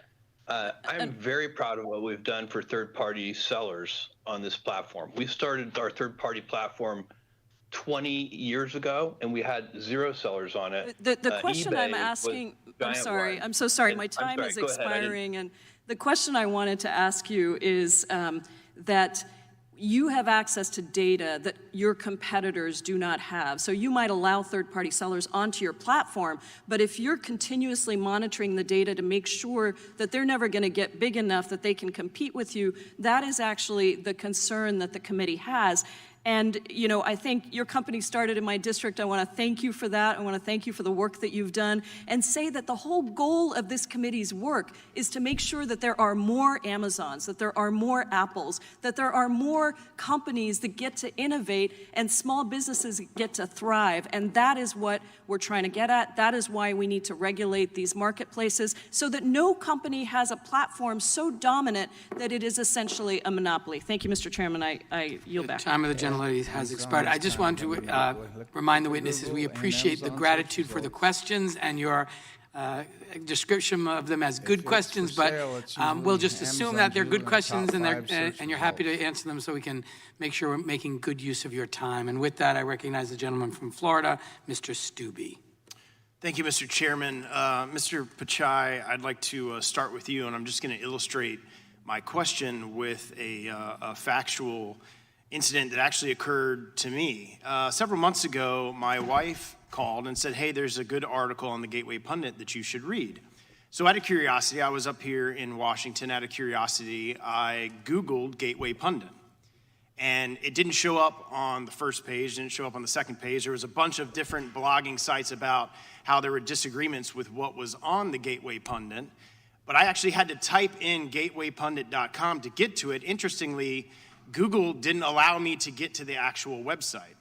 That was a couple of months ago, before this hearing was set to be heard, before this hearing was noticed, before you knew that you would be appearing before us today, and that this is an issue that obviously conservatives and Republicans have had. Last week, after this was noticed, this hearing was noticed, I did the exact same thing here in the Capitol.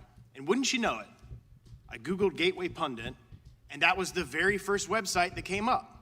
Now, this isn't from a constituent in my district. This isn't from somebody telling me. This isn't a news report. I actually physically did this on my laptop here in the Capitol several months ago and then today. So clearly, something had happened between not being notified that you were going to be appearing before our committee and then last week knowing that you would be appearing before our committee, and suddenly conservative websites are now at the top of the bar when you search for them. So was there anything done at Google between a couple of months ago and last week or the week before you appearing today that has changed your approach to silencing conservative websites? Congressman, we approach our work with a deep sense of responsibility in a nonpartisan way. We want to serve all our users, no matter where they are. In fact, it's in our long-term business incentive to do so. And I believe on our platforms, including YouTube, there are more conservative voices than ever before, and we believe in freedom of expression. On the specific issue, I will have to look into it. I obviously wasn't aware of it. We do. It could be a number of reasons. We constantly get reports. So if you're going to look into it for me, can I expect a response from you, say, in the next 2 weeks as to why that occurred? Congressman, we'll do our best to follow up, and I'll engage with your office to respond on we'll that. follow up on that. I've got a similar question. So I've been in elected politics for almost 10 years. And when I was in the Florida Senate and the state Senate, I never had a problem with my campaign emails being marked as spam or going to junk folders or anything along those lines. And we had 30, 40, 50,000 people on our email list. And suddenly I get elected to Congress, and I'm now up here in Washington, D.C., and my parents who have a Gmail account aren't getting my campaign emails. My supporters, just last week, one of my supporters called me and said, hey, I just want you to know this, that my Gmail account suddenly is taking your campaign emails that I've received for almost 10 years, and suddenly they're going to spam and junk folders.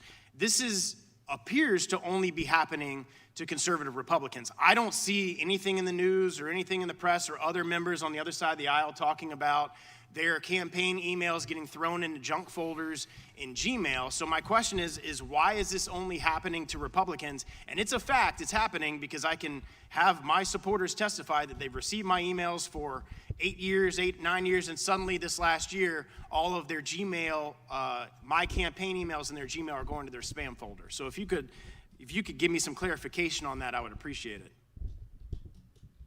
In Gmail, we are focused on what users want, and users have indicated they want us to organize their personal emails they receive from friends and family separately. And so all we have done is we have a tabbed organization, and the primary tab has emails from friends and family, and the secondary tab has other notifications and so on. These things well, it was my father who was not receiving now my campaign emails. So clearly that familial thing that you're talking about didn't apply to my emails. Our systems probably are not able to understand that that it's your father. Obviously, we don't have that context there. We just apply it neutrally across all organizations well, what assurances can you give me that there's my time's short, one last question. What assurances can you give me that any bias amongst your employees isn't influencing your spam folder algorithms? Congressman, there's nothing in the algorithm which has anything to do with political ideology, and we do get complaints across the aisle. For example, the World Socialist Review complained in January of this year that their site wasn't found in Google search results, and so we get complaints. We look into it, but we approach our work in a nonpartisan way, and it's in our long-term incentive to serve users across the country. And today, that's why we invest in our radars in 49 states across the U.S. so that we can capture all viewpoints. Thank you. The gentleman's time has expired. I now recognize the gentlelady from Florida, Ms. Demings, for 5 minutes. Thank you so much, Mr. Chairman. And let me just say, just for the record, I'm a Democrat from Florida, and I've had heard complaints about my emails going into spam as well. And I'm sure other Democratic members have had the same experiences, unfortunately. Mr. Pakai, in 2007, Google purchased DoubleClick, the leading provider of certain advertising tools. Is that correct? Antitrust. She's on the right track. That's correct, Congresswoman. When Google proposed the merger, alarm bells were raised about the access to data Google would have, specifically the ability to connect a user's personal identity with their browsing activity. Google, however, committed to Congress and to the antitrust enforcers that the deal would not reduce user privacy. Google chief legal advisor testified before the Senate Antitrust Subcommittee that Google wouldn't be able to merge this data even if it wanted to, given contractual restrictions. But in June of 2016, Google went ahead and merged this data anyway, effectively destroying anonymity on the internet. Mr. Pakai, you became CEO of Google in 2015, is that correct? That's right. Okay, and this change was made in 2016, is that correct? That's my understanding. Okay, thank you for that. Did you sign off on this decision to combine the sets of data with that Google had told Congress would be kept separate? Yes, don't lie. Congresswoman, any changes we made, Mr. Pakai, with all due respect, please, did you sign off on the decision or not? I review at a high level all important decisions we make. We deeply care about privacy and security of our users. So you signed off on the decision? User consent for. Okay, you signed off on the decision. Practically, this decision meant that your company would not combine would now combine, for example, all of my data on Google, my search history, my location from Google Maps, information from my emails from Gmail, as well as my personal identity with the record of almost all of the websites I visited. That is absolutely staggering. According to an email from a DoubleClick executive, that was exactly the type of reduction in user privacy that Google's founders had previously worried would lead to a backlash. And I quote, "They were unwavering on the policy due to philosophical reasons, which is Larry and Sergey's fundamentally not wanting users associated with a cross-site cookie. They were also worried about a privacy storm as well as damage to Google's brand." So in 2007, Google's founders feared making this change because they knew it would upset their users. But in 2016, Google didn't seem to care. Mr. Pakai, isn't it true that what changed between 2007 and 2016 is that Google gained enormous market power? So while Google had to care about user privacy in 2007, it no longer had to in 2016.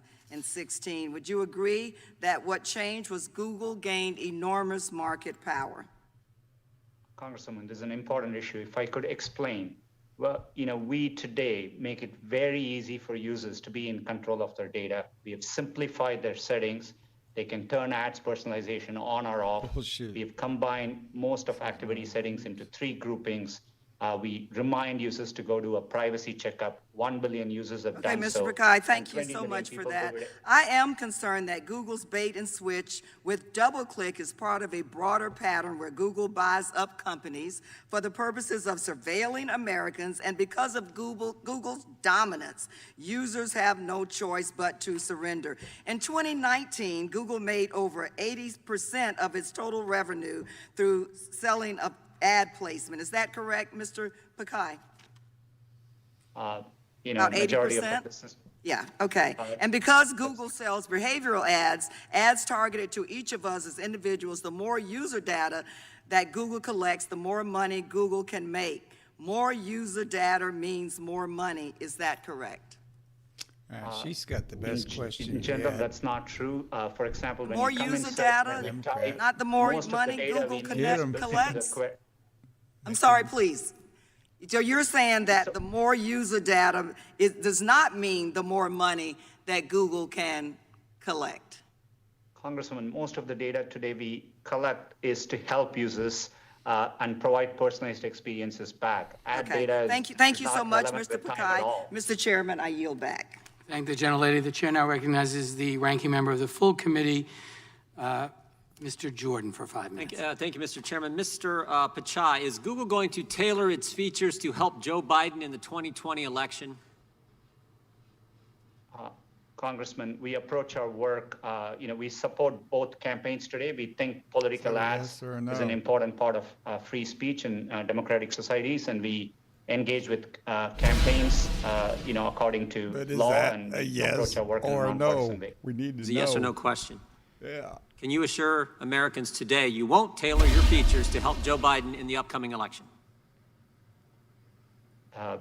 We support work that campaigns do. I just want to make sure I understand that. We all do all kinds of online, social media, all kinds of that outreach, that communication. This is a simple question. Can you today assure Americans you will not tailor your features in any way to specifically help one candidate over other? And this what I'm concerned about is you helping Joe Biden over President Trump. We won't do any work, to politically tilt anything one way or the other. It's against our core values. But you did it in 2016. There's an email in 2016 that was widely circulated amongst the executives at your company that got public, where Ms. Ileana Murillo, head of your multicultural marketing, talks about the silent donation Google made to the Clinton campaign, and you applauded her work. She points that out in the email. I'm just curious, if you did it in 16, I want to make, in spite of the fact you did it in 16, President Trump won, I just want to make sure you're not going to do it again in 2020. Congressman, I recall our conversation at that time, and I appreciate your concern. We didn't find any evidence of such activity, and I took the opportunity after our conversation to reinforce to the company. We realize even an appearance could be improper, so we have clearly communicated to our employees any personal political activity, while that's their right, needs to happen on their own time and resources and should avoid any use of company. Of course, everyone's got their First Amendment rights to campaign for who they want. What they can't do is configure your features to help one candidate over the other. So you might have not have found any evidence, but here's what she wrote to the email to a number of key executives in your company. Quote, we push to get out the Latino vote with our features. Second quote, we push to get out the Latino vote with our features in key states. Seems to me those last 3 words are the real qualifier here. That's electioneering when you're trying to increase the Latino vote in key states. And she'd already communicated that she was supporting Clinton, that she wanted Clinton to win. So when she talks about increasing the Latino vote, which she assumed was going to help candidate Clinton, and she's doing that in key states. It's one thing if you're going to increase the Latino vote around the country. If you're just a good corporate citizen, you're urging people to vote. It's quite another when you're focusing on in key states. And you know what those key states were? Nevada and Florida, the swing states. So again, I want to make sure this isn't going to happen in 2020. I can assure you that we complied with laws in 2016. As a company, any work we do around elections is nonpartisan. Users do come to us for understanding where polling places are, where to vote, which is the date to vote, what the voting hours are. We are committed to providing that information, and I can assure you that we will approach our work. So Mr. Pichai, here's the question I think is on so many Americans' minds. They saw the list that we read here earlier on in our opening statements, all the things Google has done. Google is siding with the World Health Organization over anyone who disagrees with them, even though the World Health Organization obviously lied to America, obviously shills for China. Google's siding with them, YouTube is siding with them. We have the history of all the things Google has done and the history of what happened in 2016 in the election, where they obviously, according to one of your multicultural marketing executive, tried to help Clinton. And here we are 97 days before the election, and we want to make sure it's not going to happen again. We want to can you give us two assurances? One, you're not going to try to tailor your features, configure your platform in a way to help Joe Biden. And second, that you're not going to use your search engine to silence conservatives. Can you give us those two assurances today? Congressman, on our search engine, conservatives have more access to information than ever before. And we appreciate that. That wasn't the question. Can you assure us today you're not going to try to silence conservatives? And can you assure us today you're not going to try to configure your features, as Ms. Murillo said you did for Clinton in 2016? Can you assure us today you're not going to do the same thing for Joe Biden in 2020? You have my commitment. It's always been true, and we'll continue to conduct ourselves in a neutral way. Appreciate it. Yield back. The chair now recognizes the gentlelady from Pennsylvania, Ms. Scanlon. Thank you, gentlemen. I'd like to redirect your attention to antitrust law rather than fringe conspiracy theories. Mr. Bezos, our investigation... Mr. Chairman, we have the email. There is no fringe... Excuse me, it's not your time. Mr. Jordan, you do not have the time. Please be respectful of your colleague. She controls the time. Put your mask on. Put your mask on. Mr. Jordan. Mr. Raskin, Mr. Jordan, you want to talk about masks. Mr. Jordan, Ms. Scanlon. Why would the Deputy Secretary of Treasury unmask Michael Flynn's name, Mr. Raskin? And what I want to know is, when someone comes after my motives for asking questions, I get a chance to respond. The gentlelady is recognized. Thank you, Mr. Chairman. Mr. Bezos, our investigation uncovered documents that show that Amazon sometimes doesn't play fairly, crossing the line from robust competition to predatory pricing to destroy rivals rather than outcompete them. And let's take the example of Quidsi, which used to own diapers.com and provided online baby care products.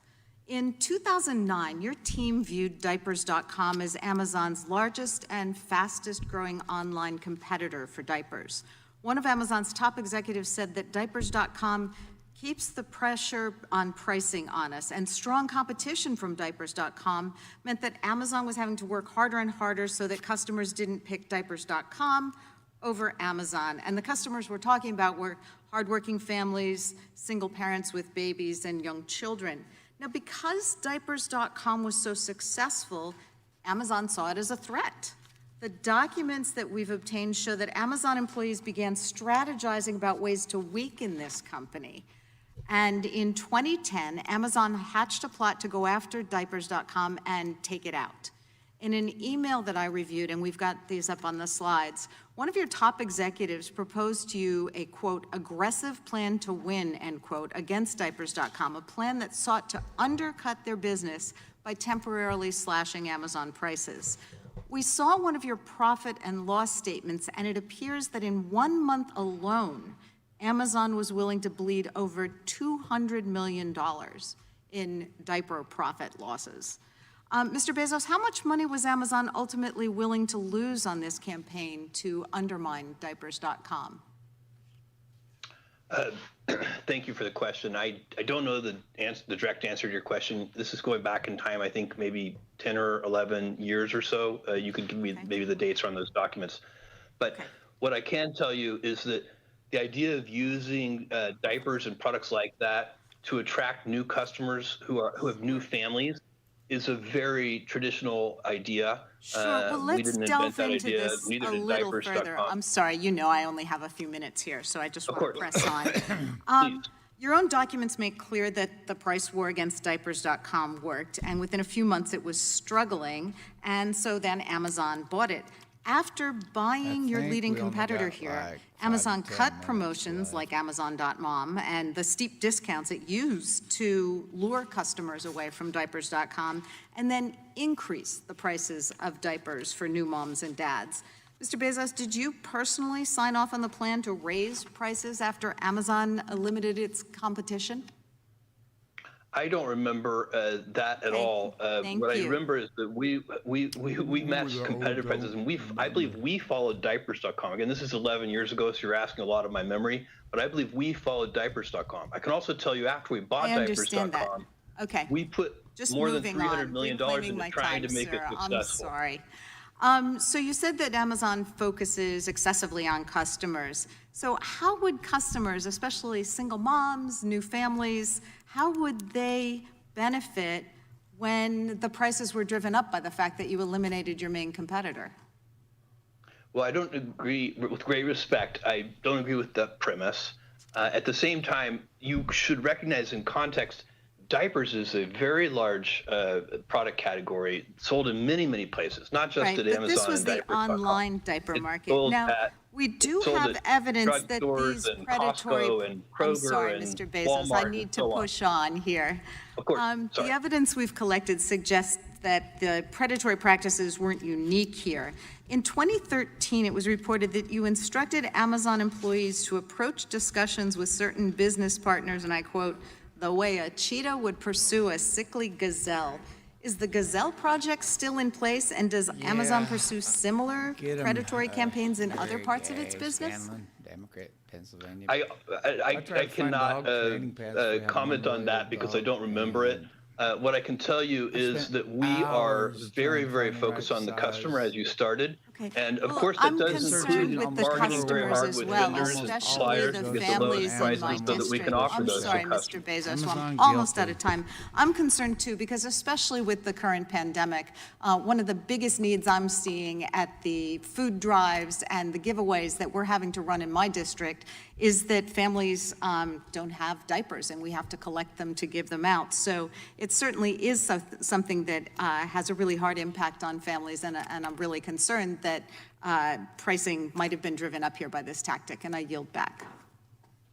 The gentlelady yields back. I just announced that votes have been called, but we're going to continue with the hearing, so I invite colleagues to vote at, it's a rolling vote, so vote according to your own schedule. I now recognize the gentleman from Colorado, Mr. Neguse, for 5 minutes. Thank you, Mr. Chairman, and I want to thank each of the witnesses today for your testimony. Mr. Zuckerberg, in 2004, when you had launched Facebook, it's fair to say, I think you'd agree with me, that you had quite a few competitors. Would you agree with that? Congressman, yes. MySpace, Friendster, Google's Orkut, Mixi, Cyworld, Yahoo 360, AOL's Bebo, they were all competitors? Congressman, those were some of the competitors at the time, and it's only gotten a lot more competitive since. Well, let's talk about that, because by 2012, Mr. Zuckerberg, none of those companies that I just identified existed. You're certainly aware of that. They were all basically gone. Facebook, in my view, I think was in a monopoly by then. I wonder whether you would agree with that. I take it you don't. Congressman, that's correct. I don't. We face a lot of competitors in every part of what we do. From connecting with friends privately, to connecting with people in communities, to connecting with all your friends at once, to connecting with all kinds of user-generated content. I mean, I would bet that you or most people here have multiple apps for each of those on your phones. Mr. Zuckerberg, why don't we dig into this a bit further? So you and I clearly disagree about that. In 2012, I'm looking at a document that was produced by Facebook in response to the subcommittee's investigation. It's a presentation prepared for Sheryl Sandberg to deliver to the board of directors of a major telecommunications firm, boasting that, quote, Facebook is now 95% of all social media in the United States.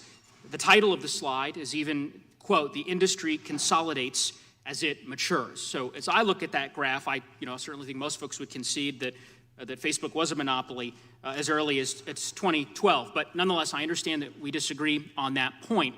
Would you agree with me that Facebook, its strategy since that time, to essentially protect what I describe as a monopoly, but obviously what you would describe as market power, that Facebook has been engaged in purchasing competition, in some cases replicating competition, and in some cases eliminating your competition. Would that be a fair statement? Congressman, the space of people connecting with other people is a very large space, and I would agree that there were different approaches that we took to addressing different parts of that space, but it's all in service of building the best services. And I appreciate that, Mr. Zuckerberg. I appreciate the latter point. It sounds like you are conceding that at least some of those strategies were what I identified, and so I want to talk a little bit about that. In 2014, here's an email. It's from Facebook's current chief financial officer, described the company's acquisition strategy as, quote, a land grab, and saying that we are going to spend 5 to 10% of our market cap every couple of years to shore up our position. And my sense of the facts is that is in fact what has occurred. Facebook, as you conceded earlier that Instagram was a competitor of Facebook's. You acquired Instagram in 2012. Instagram is now the 6th largest social media platform in the world. Is that right? Congressman, I'm not sure what rank it is, but it's certainly grown beyond our I can represent to you that the statistics demonstrate that empirical data shows it's the 6th largest. In 2014, Facebook bought its competitor WhatsApp. Is that correct? Congressman, yes, WhatsApp was also both a competitor and complementary. They competed with us in the space of mobile messaging, which is a growing and important space, and is, again, one part of the global space of how people connect more broadly. Understood. And at that time, WhatsApp had over 400 million monthly users, a clear path towards 1 billion monthly active users.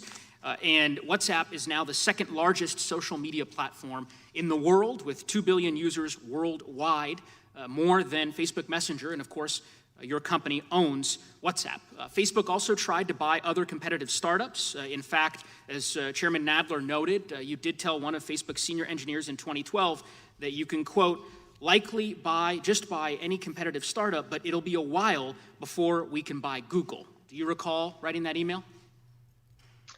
Congressman, I don't specifically, but it sounds like a joke.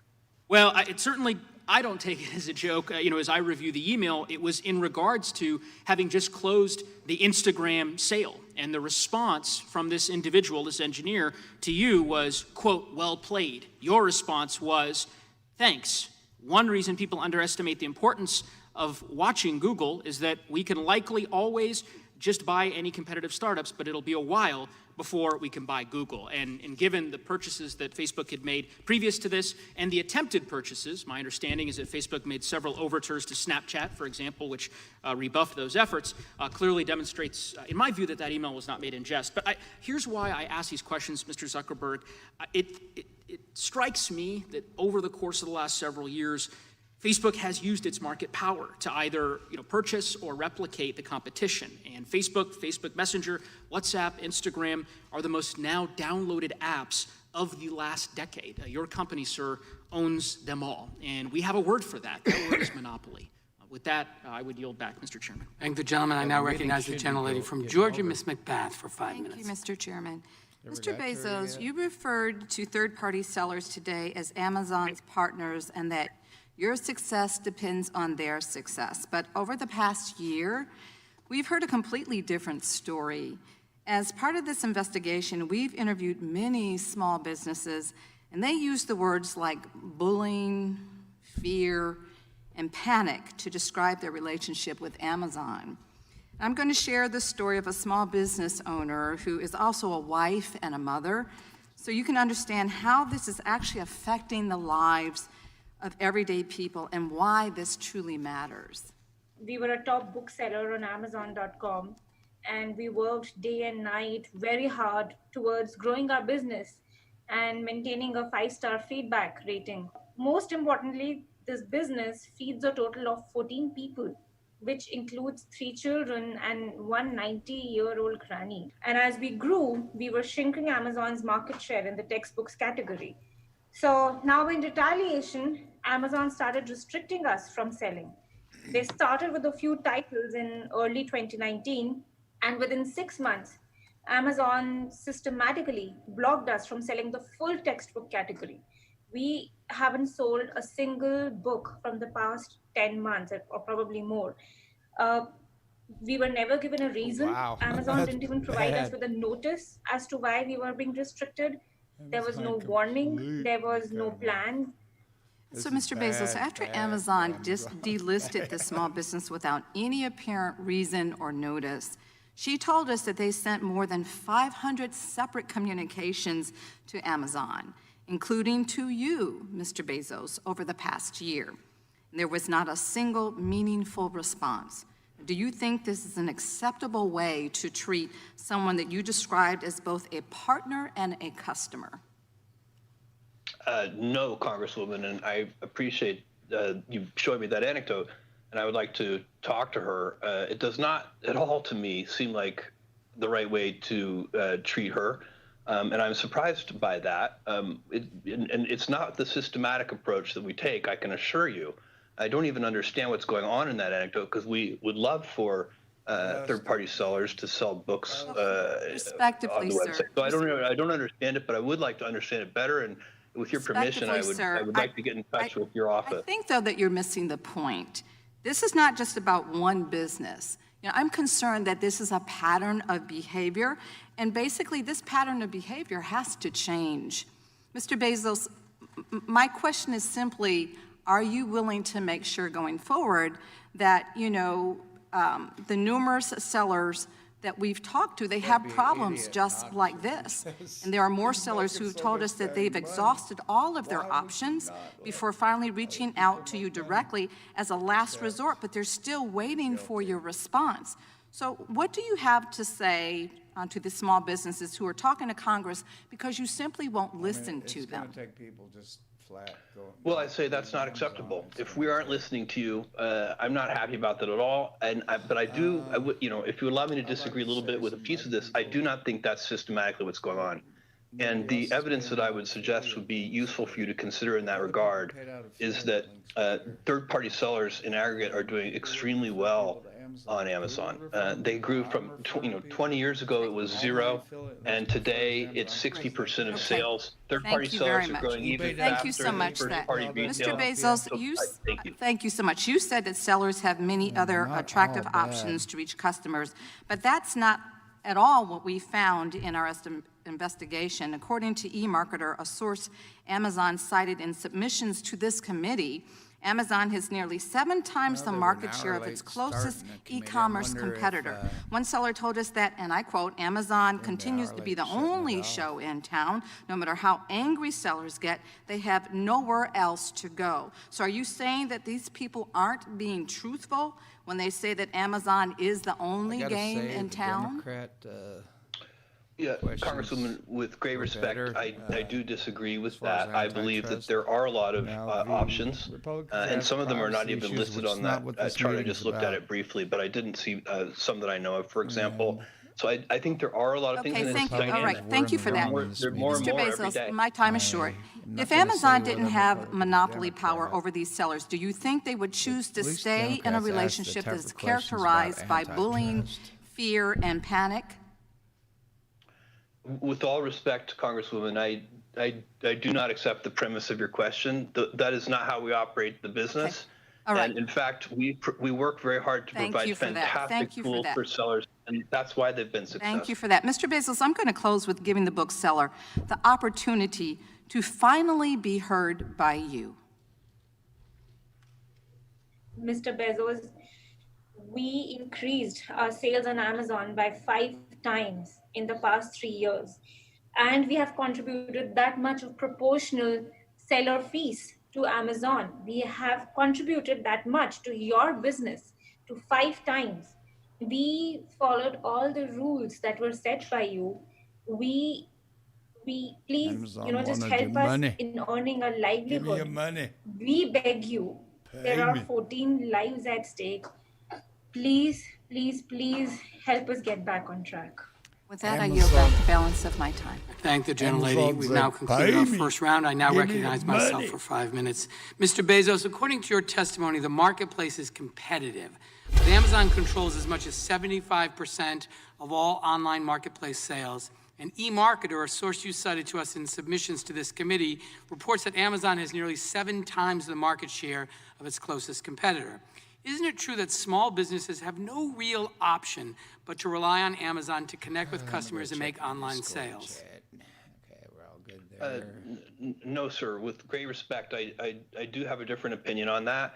I believe there are a lot of options for small sellers. I believe Amazon is a great one, and we've worked very hard. I think we are the best one. Well, we Mr. have Bezos, a lot of different programs that help sellers, but we Thank are you. not the only option. There are 2.2 million active sellers as of yesterday. About 37% of those sellers rely on Amazon as their sole source of income.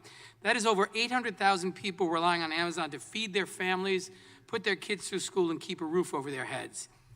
Mr. Bezos, you have referred to third-party sellers as both your partners and customers. But isn't it true that Amazon refers to third-party sellers as internal competitors?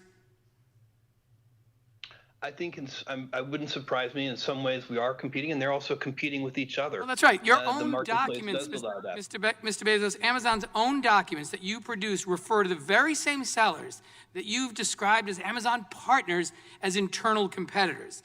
In fact, we've heard from third-party sellers again and again during the course of the investigation that Amazon is the only game in town. One small business owner we interviewed described it this way, and I quote, "We're stuck. We don't have a choice but to sell through Amazon." Another said, and I quote, "They've never been a great partner, but you have to work with them." During this investigation, we have heard so many heartbreaking stories of small businesses who sunk significant time and resources into building a business and selling on Amazon, only to have Amazon poach their best-selling items and drive them out of business. So I want to talk to you about one company that really stood out from the rest. I want you to pay close attention to how they described your partnership, Mr. Bezos. We heard from a small apparel company that makes and sells what they call useful apparel for people who work on their feet and with their hands, like construction workers and firefighters. This particular business discovered and started selling a unique item that had never been a top seller for the brand. They were making about $60,000 a year on just this one item.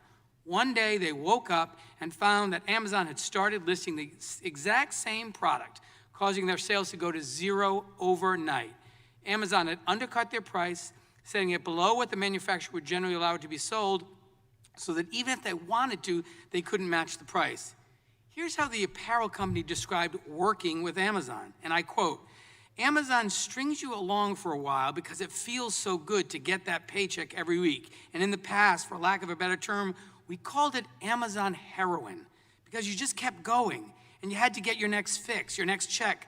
But at the end of the day, you find out that this person who was seemingly benefiting you, making you feel good, was just ultimately going to be your downfall," end quote. So, Mr. Bezos, this is one of your partners.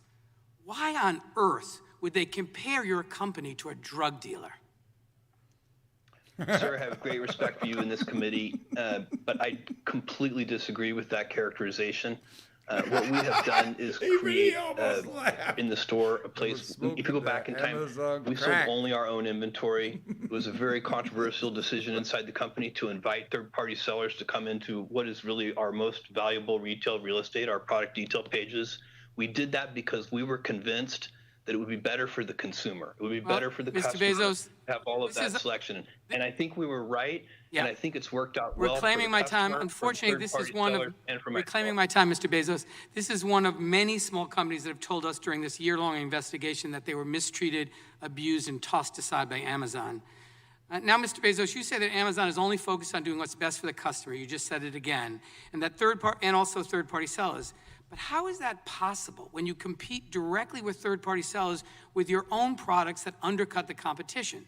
Isn't it an inherent conflict of interest for Amazon to produce and sell products on its platform that compete directly with third-party sellers, particularly when you, Amazon, sets the rules of the game? Thank you. No, I don't believe it is. We have the consumer is the one ultimately making the decisions. They're making the decisions about what to buy, what price to buy it at, who to buy it from.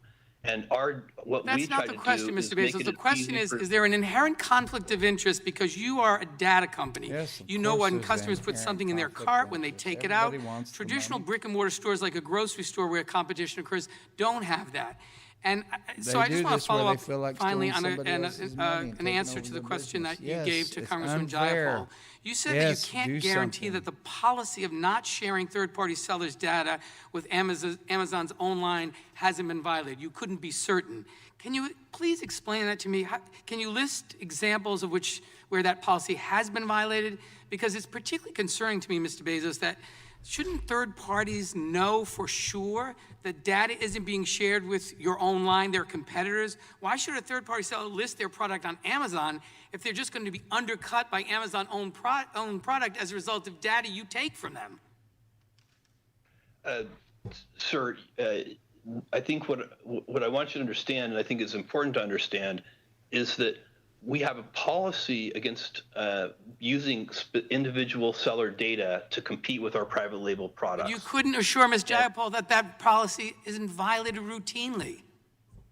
Well, we are investigating that, and I do not want to sit here, and I do not want to go beyond what I know right now. But we are, as a result of that Wall Street Journal article, we are looking at that very carefully, Thank you, and Mr. we want Bezos. to get this back.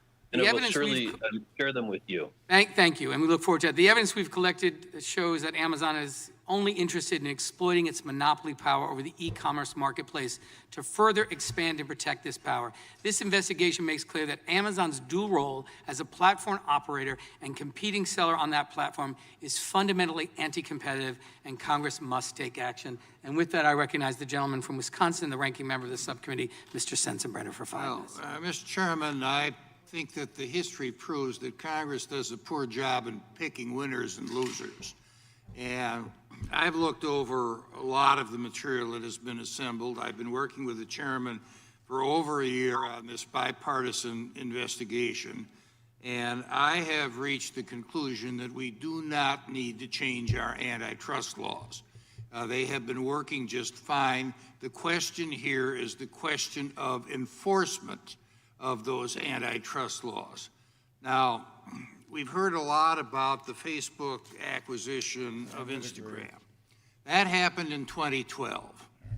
Obama's FTC signed off on that. So regardless of what you think has happened at that time, the fact is that this acquisition did pass the smell test of the regulators involved. Now, maybe they made a mistake or maybe something else happened, I don't know.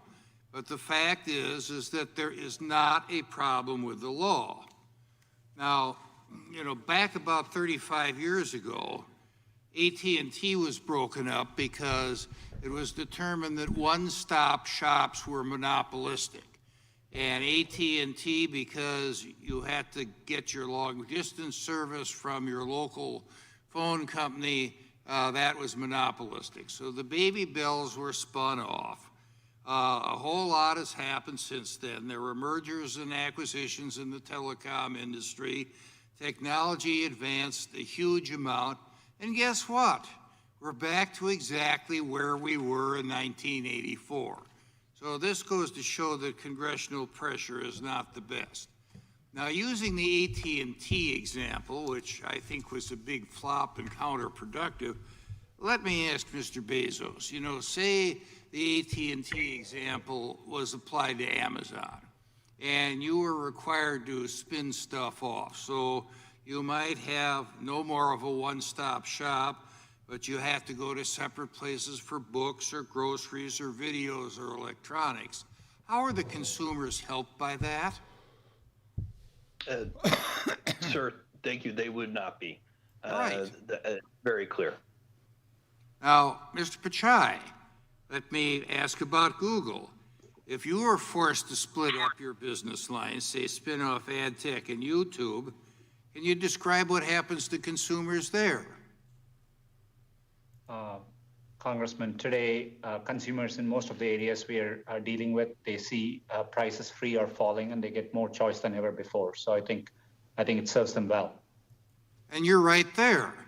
So, I'm not going to be on this committee in the next Congress. I am going to put my feet up and become a senior, quote unquote, statesman. But, let me say that we have heard a whole lot of complaints about big tech. Some of them are political in nature, and I share the complaints and the concern of Mr. Jordan and others. And others talk about allegedly anti-competitive activity. It seems to me that it's not for Congress that legislates to toss all of our antitrust laws and the precedent that has been established through litigation over the last 100+ years. But it's something where we ought to go back to the regulators, to the enforcers, have them look at this stuff, and have them make a determination on whether or not the law's been violated. I think the law's good on that. And we don't need to throw it all in the wastebasket. But there are some matters of concern that we have heard from both sides of the aisle that I think need to be addressed. And if it requires an agency like the FTC to say that they've made mistakes in the past, so be it. We're all human, we all make mistakes, and even government agencies do that. I yield back. Gentleman yields back. I now recognize the gentlelady from Washington, Ms. Jayapal. Thank you, Mr. Chairman.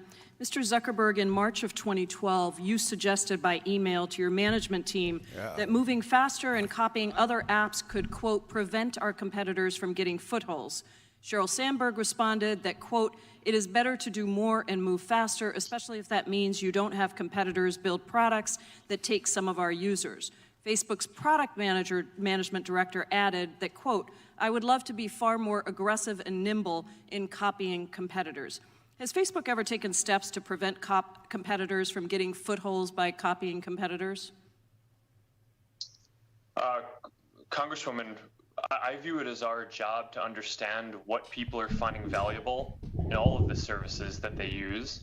And certainly if someone... Do you copy your competitors?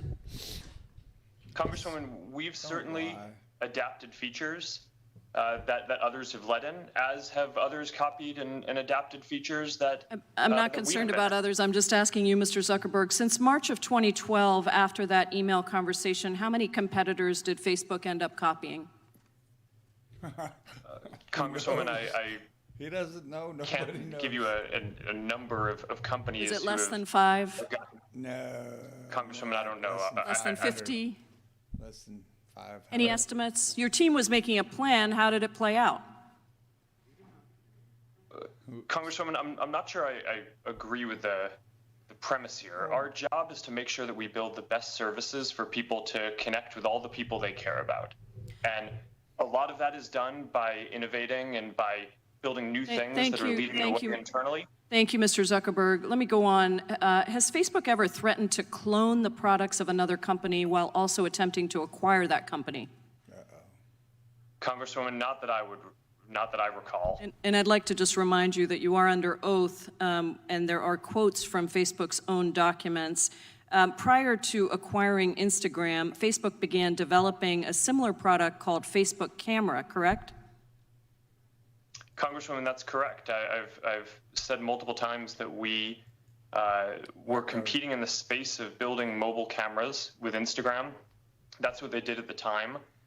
Their competitive set was companies like what we were building with Facebook Camera and ViscoCam and PicPlease. Thank you, Mr. Zuckerberg. Did you ever use this very similar Facebook Camera product to threaten Instagram's founder, Kevin Systrom? Congresswoman, I'm not sure what you would mean by threaten. I think it was public that we were building a camera app at the time. That was a well-documented thing. Let me tell you that, in a chat, you told Mr. Systrom that Facebook was, quote, developing our own photo strategy, so how we engage now will also determine how much we're partners versus competitors down the line. Instagram's founder seemed to think that was a threat. He confided in an investor at the time that he feared you would go into, quote, destroy mode if he didn't sell Instagram to you. So let's just recap. Facebook cloned a popular product, approached the company you identified as a competitive threat, and told them that if they didn't let you buy them up, there would be consequences. Were there any other companies that you used the same tactic with while attempting to buy them? Congresswoman, I want to respectfully disagree with the characterization. I think it was clear that this was a space that we were going to compete in one way or another. I don't view those conversations as a threat in any way. I'm just using the documents and the testimony that the committee has collected from others. Did you warn Evan Spiegel, the founder of Snapchat, that Facebook was in the process of cloning the features of his company while also attempting to buy Snapchat? Congresswoman, I don't remember those specific conversations, but that was also an area where it was very clear that we were going to be building something. People want to be able to communicate privately. They want to be able to communicate with all their friends at once. And we're going to make sure that we build the best products in all of the spaces that we can around helping people stay connected with the people they care about. I appreciate that, Mr. Zuckerberg. I think the question again here is, when the dominant platform threatens its potential rivals, that should not be a normal business practice. Facebook is a case study, in my opinion, in monopoly power because your company harvests and monetizes our data, and then your company uses that data to spy on competitors and to copy, acquire, and kill rivals. You've used Facebook's power to threaten smaller competitors and to ensure that you always get your way. These tactics reinforce Facebook's dominance, which you then use in increasingly destructive ways. So Facebook's very model makes it impossible for new companies to flourish separately, and that harms our democracy, it harms mom and pop businesses, and it harms consumers. Mr. Chairman, I yield back.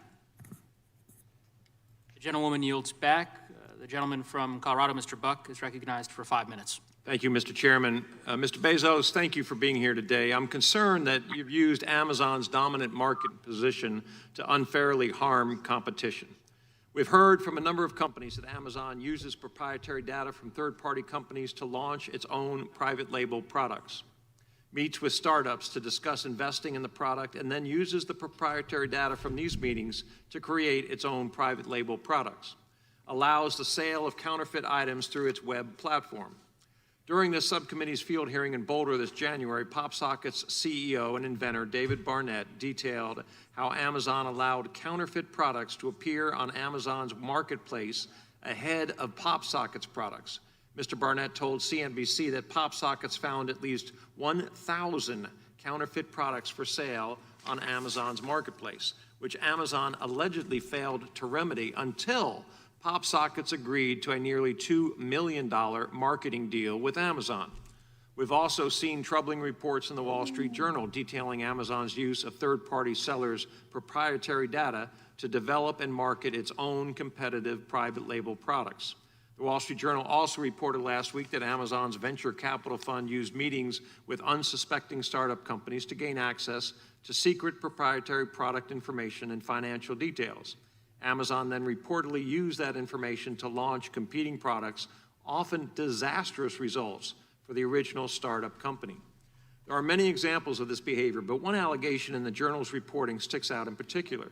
In 2011, Amazon contacted Vocalife, LLC's inventor, about the possibility of investing in the speech detection technology. Vocalife's founder accepted the meeting, thinking this was the company's big break. After displaying Vocalife's microphone technology and providing proprietary information, including engineering data, to Amazon employees, the relationship came to an abrupt halt. Amazon employees allegedly stopped responding to emails before the technology eventually found its way into the Amazon's Echo device. These allegations are serious, especially because the size and scope of these practices couldn't happen without Amazon's monopolistic control of the marketplace. I'm also concerned that given Amazon's allowance of counterfeit goods on its marketplace, especially counterfeit goods from China, that Amazon's marketplace may be knowingly or unknowingly furthering China's use of forced and slave labor conditions. This is especially important following recent reports that at least 80 global companies that sell on the Amazon marketplace, including Nike, Starbucks, and Samsung, have ties to Chinese factories that use enslaved Uyghur Muslims. Following these concerning reports, Senator Hawley introduced an important bill last week requiring American businesses to certify that their supply chain does not rely on forced labor. I will be introducing the House companion bill later this afternoon. While I do not expect you to have intimate knowledge of the legislation, I do want to ask all four of our witnesses a simple yes or no question. Will you certify here today that your company does not use and will never use slave labor to manufacture your products or allow products to be sold on your platform that are manufactured using slave labor? Mr. Cook, you were kind enough to visit with me on the phone. I think we briefly discussed this issue. If you can give a yes or no answer, and I understand you haven't read the details of the bill, but would you agree to this idea? I would love to engage on the legislation with you, Congressman, but let me be clear, forced labor is abhorrent. And we would not tolerate it in Apple. And so I would love to get with your office and engage on the legislation. Thank you. Mr. Pichai. Congressman, I'll share your concern in this area. I find it abhorrent as well. Happy to engage with your office and discuss this further. So I really don't want to even engage with my office half the time. Will you guys agree that slave labor is not something that you will tolerate in manufacturing your products or in products that are sold on your platforms? I agree, Congressman. And Mr. Cook? We wouldn't tolerate it. We would terminate a supplier relationship if it were found. Mr. Zuckerberg? I agree. We wouldn't tolerate this, and if we found anything like this, we would also terminate any relationship. And Mr. Bezos? Yes, I agree completely. Great. Thank you very much, gentlemen, and I yield back. I thank the gentleman. I now recognize the gentleman from Maryland, Mr. Raskin, for 5 minutes. Thank you, Mr. Chairman. I want to thank Mr. Buck for that excellent line of questioning and for the upcoming legislation. I look forward to joining that.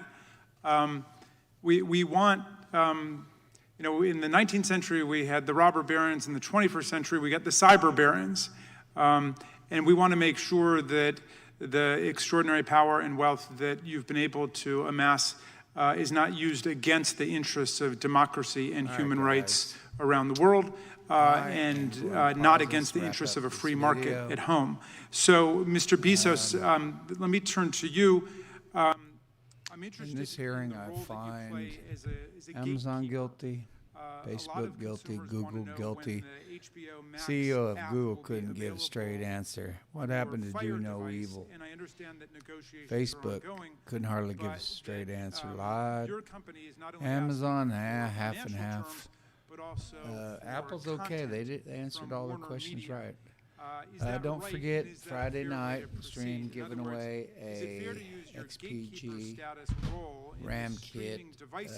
So come back then. We're going to talk about B550 Tomahawk versus X570. Ace is tough.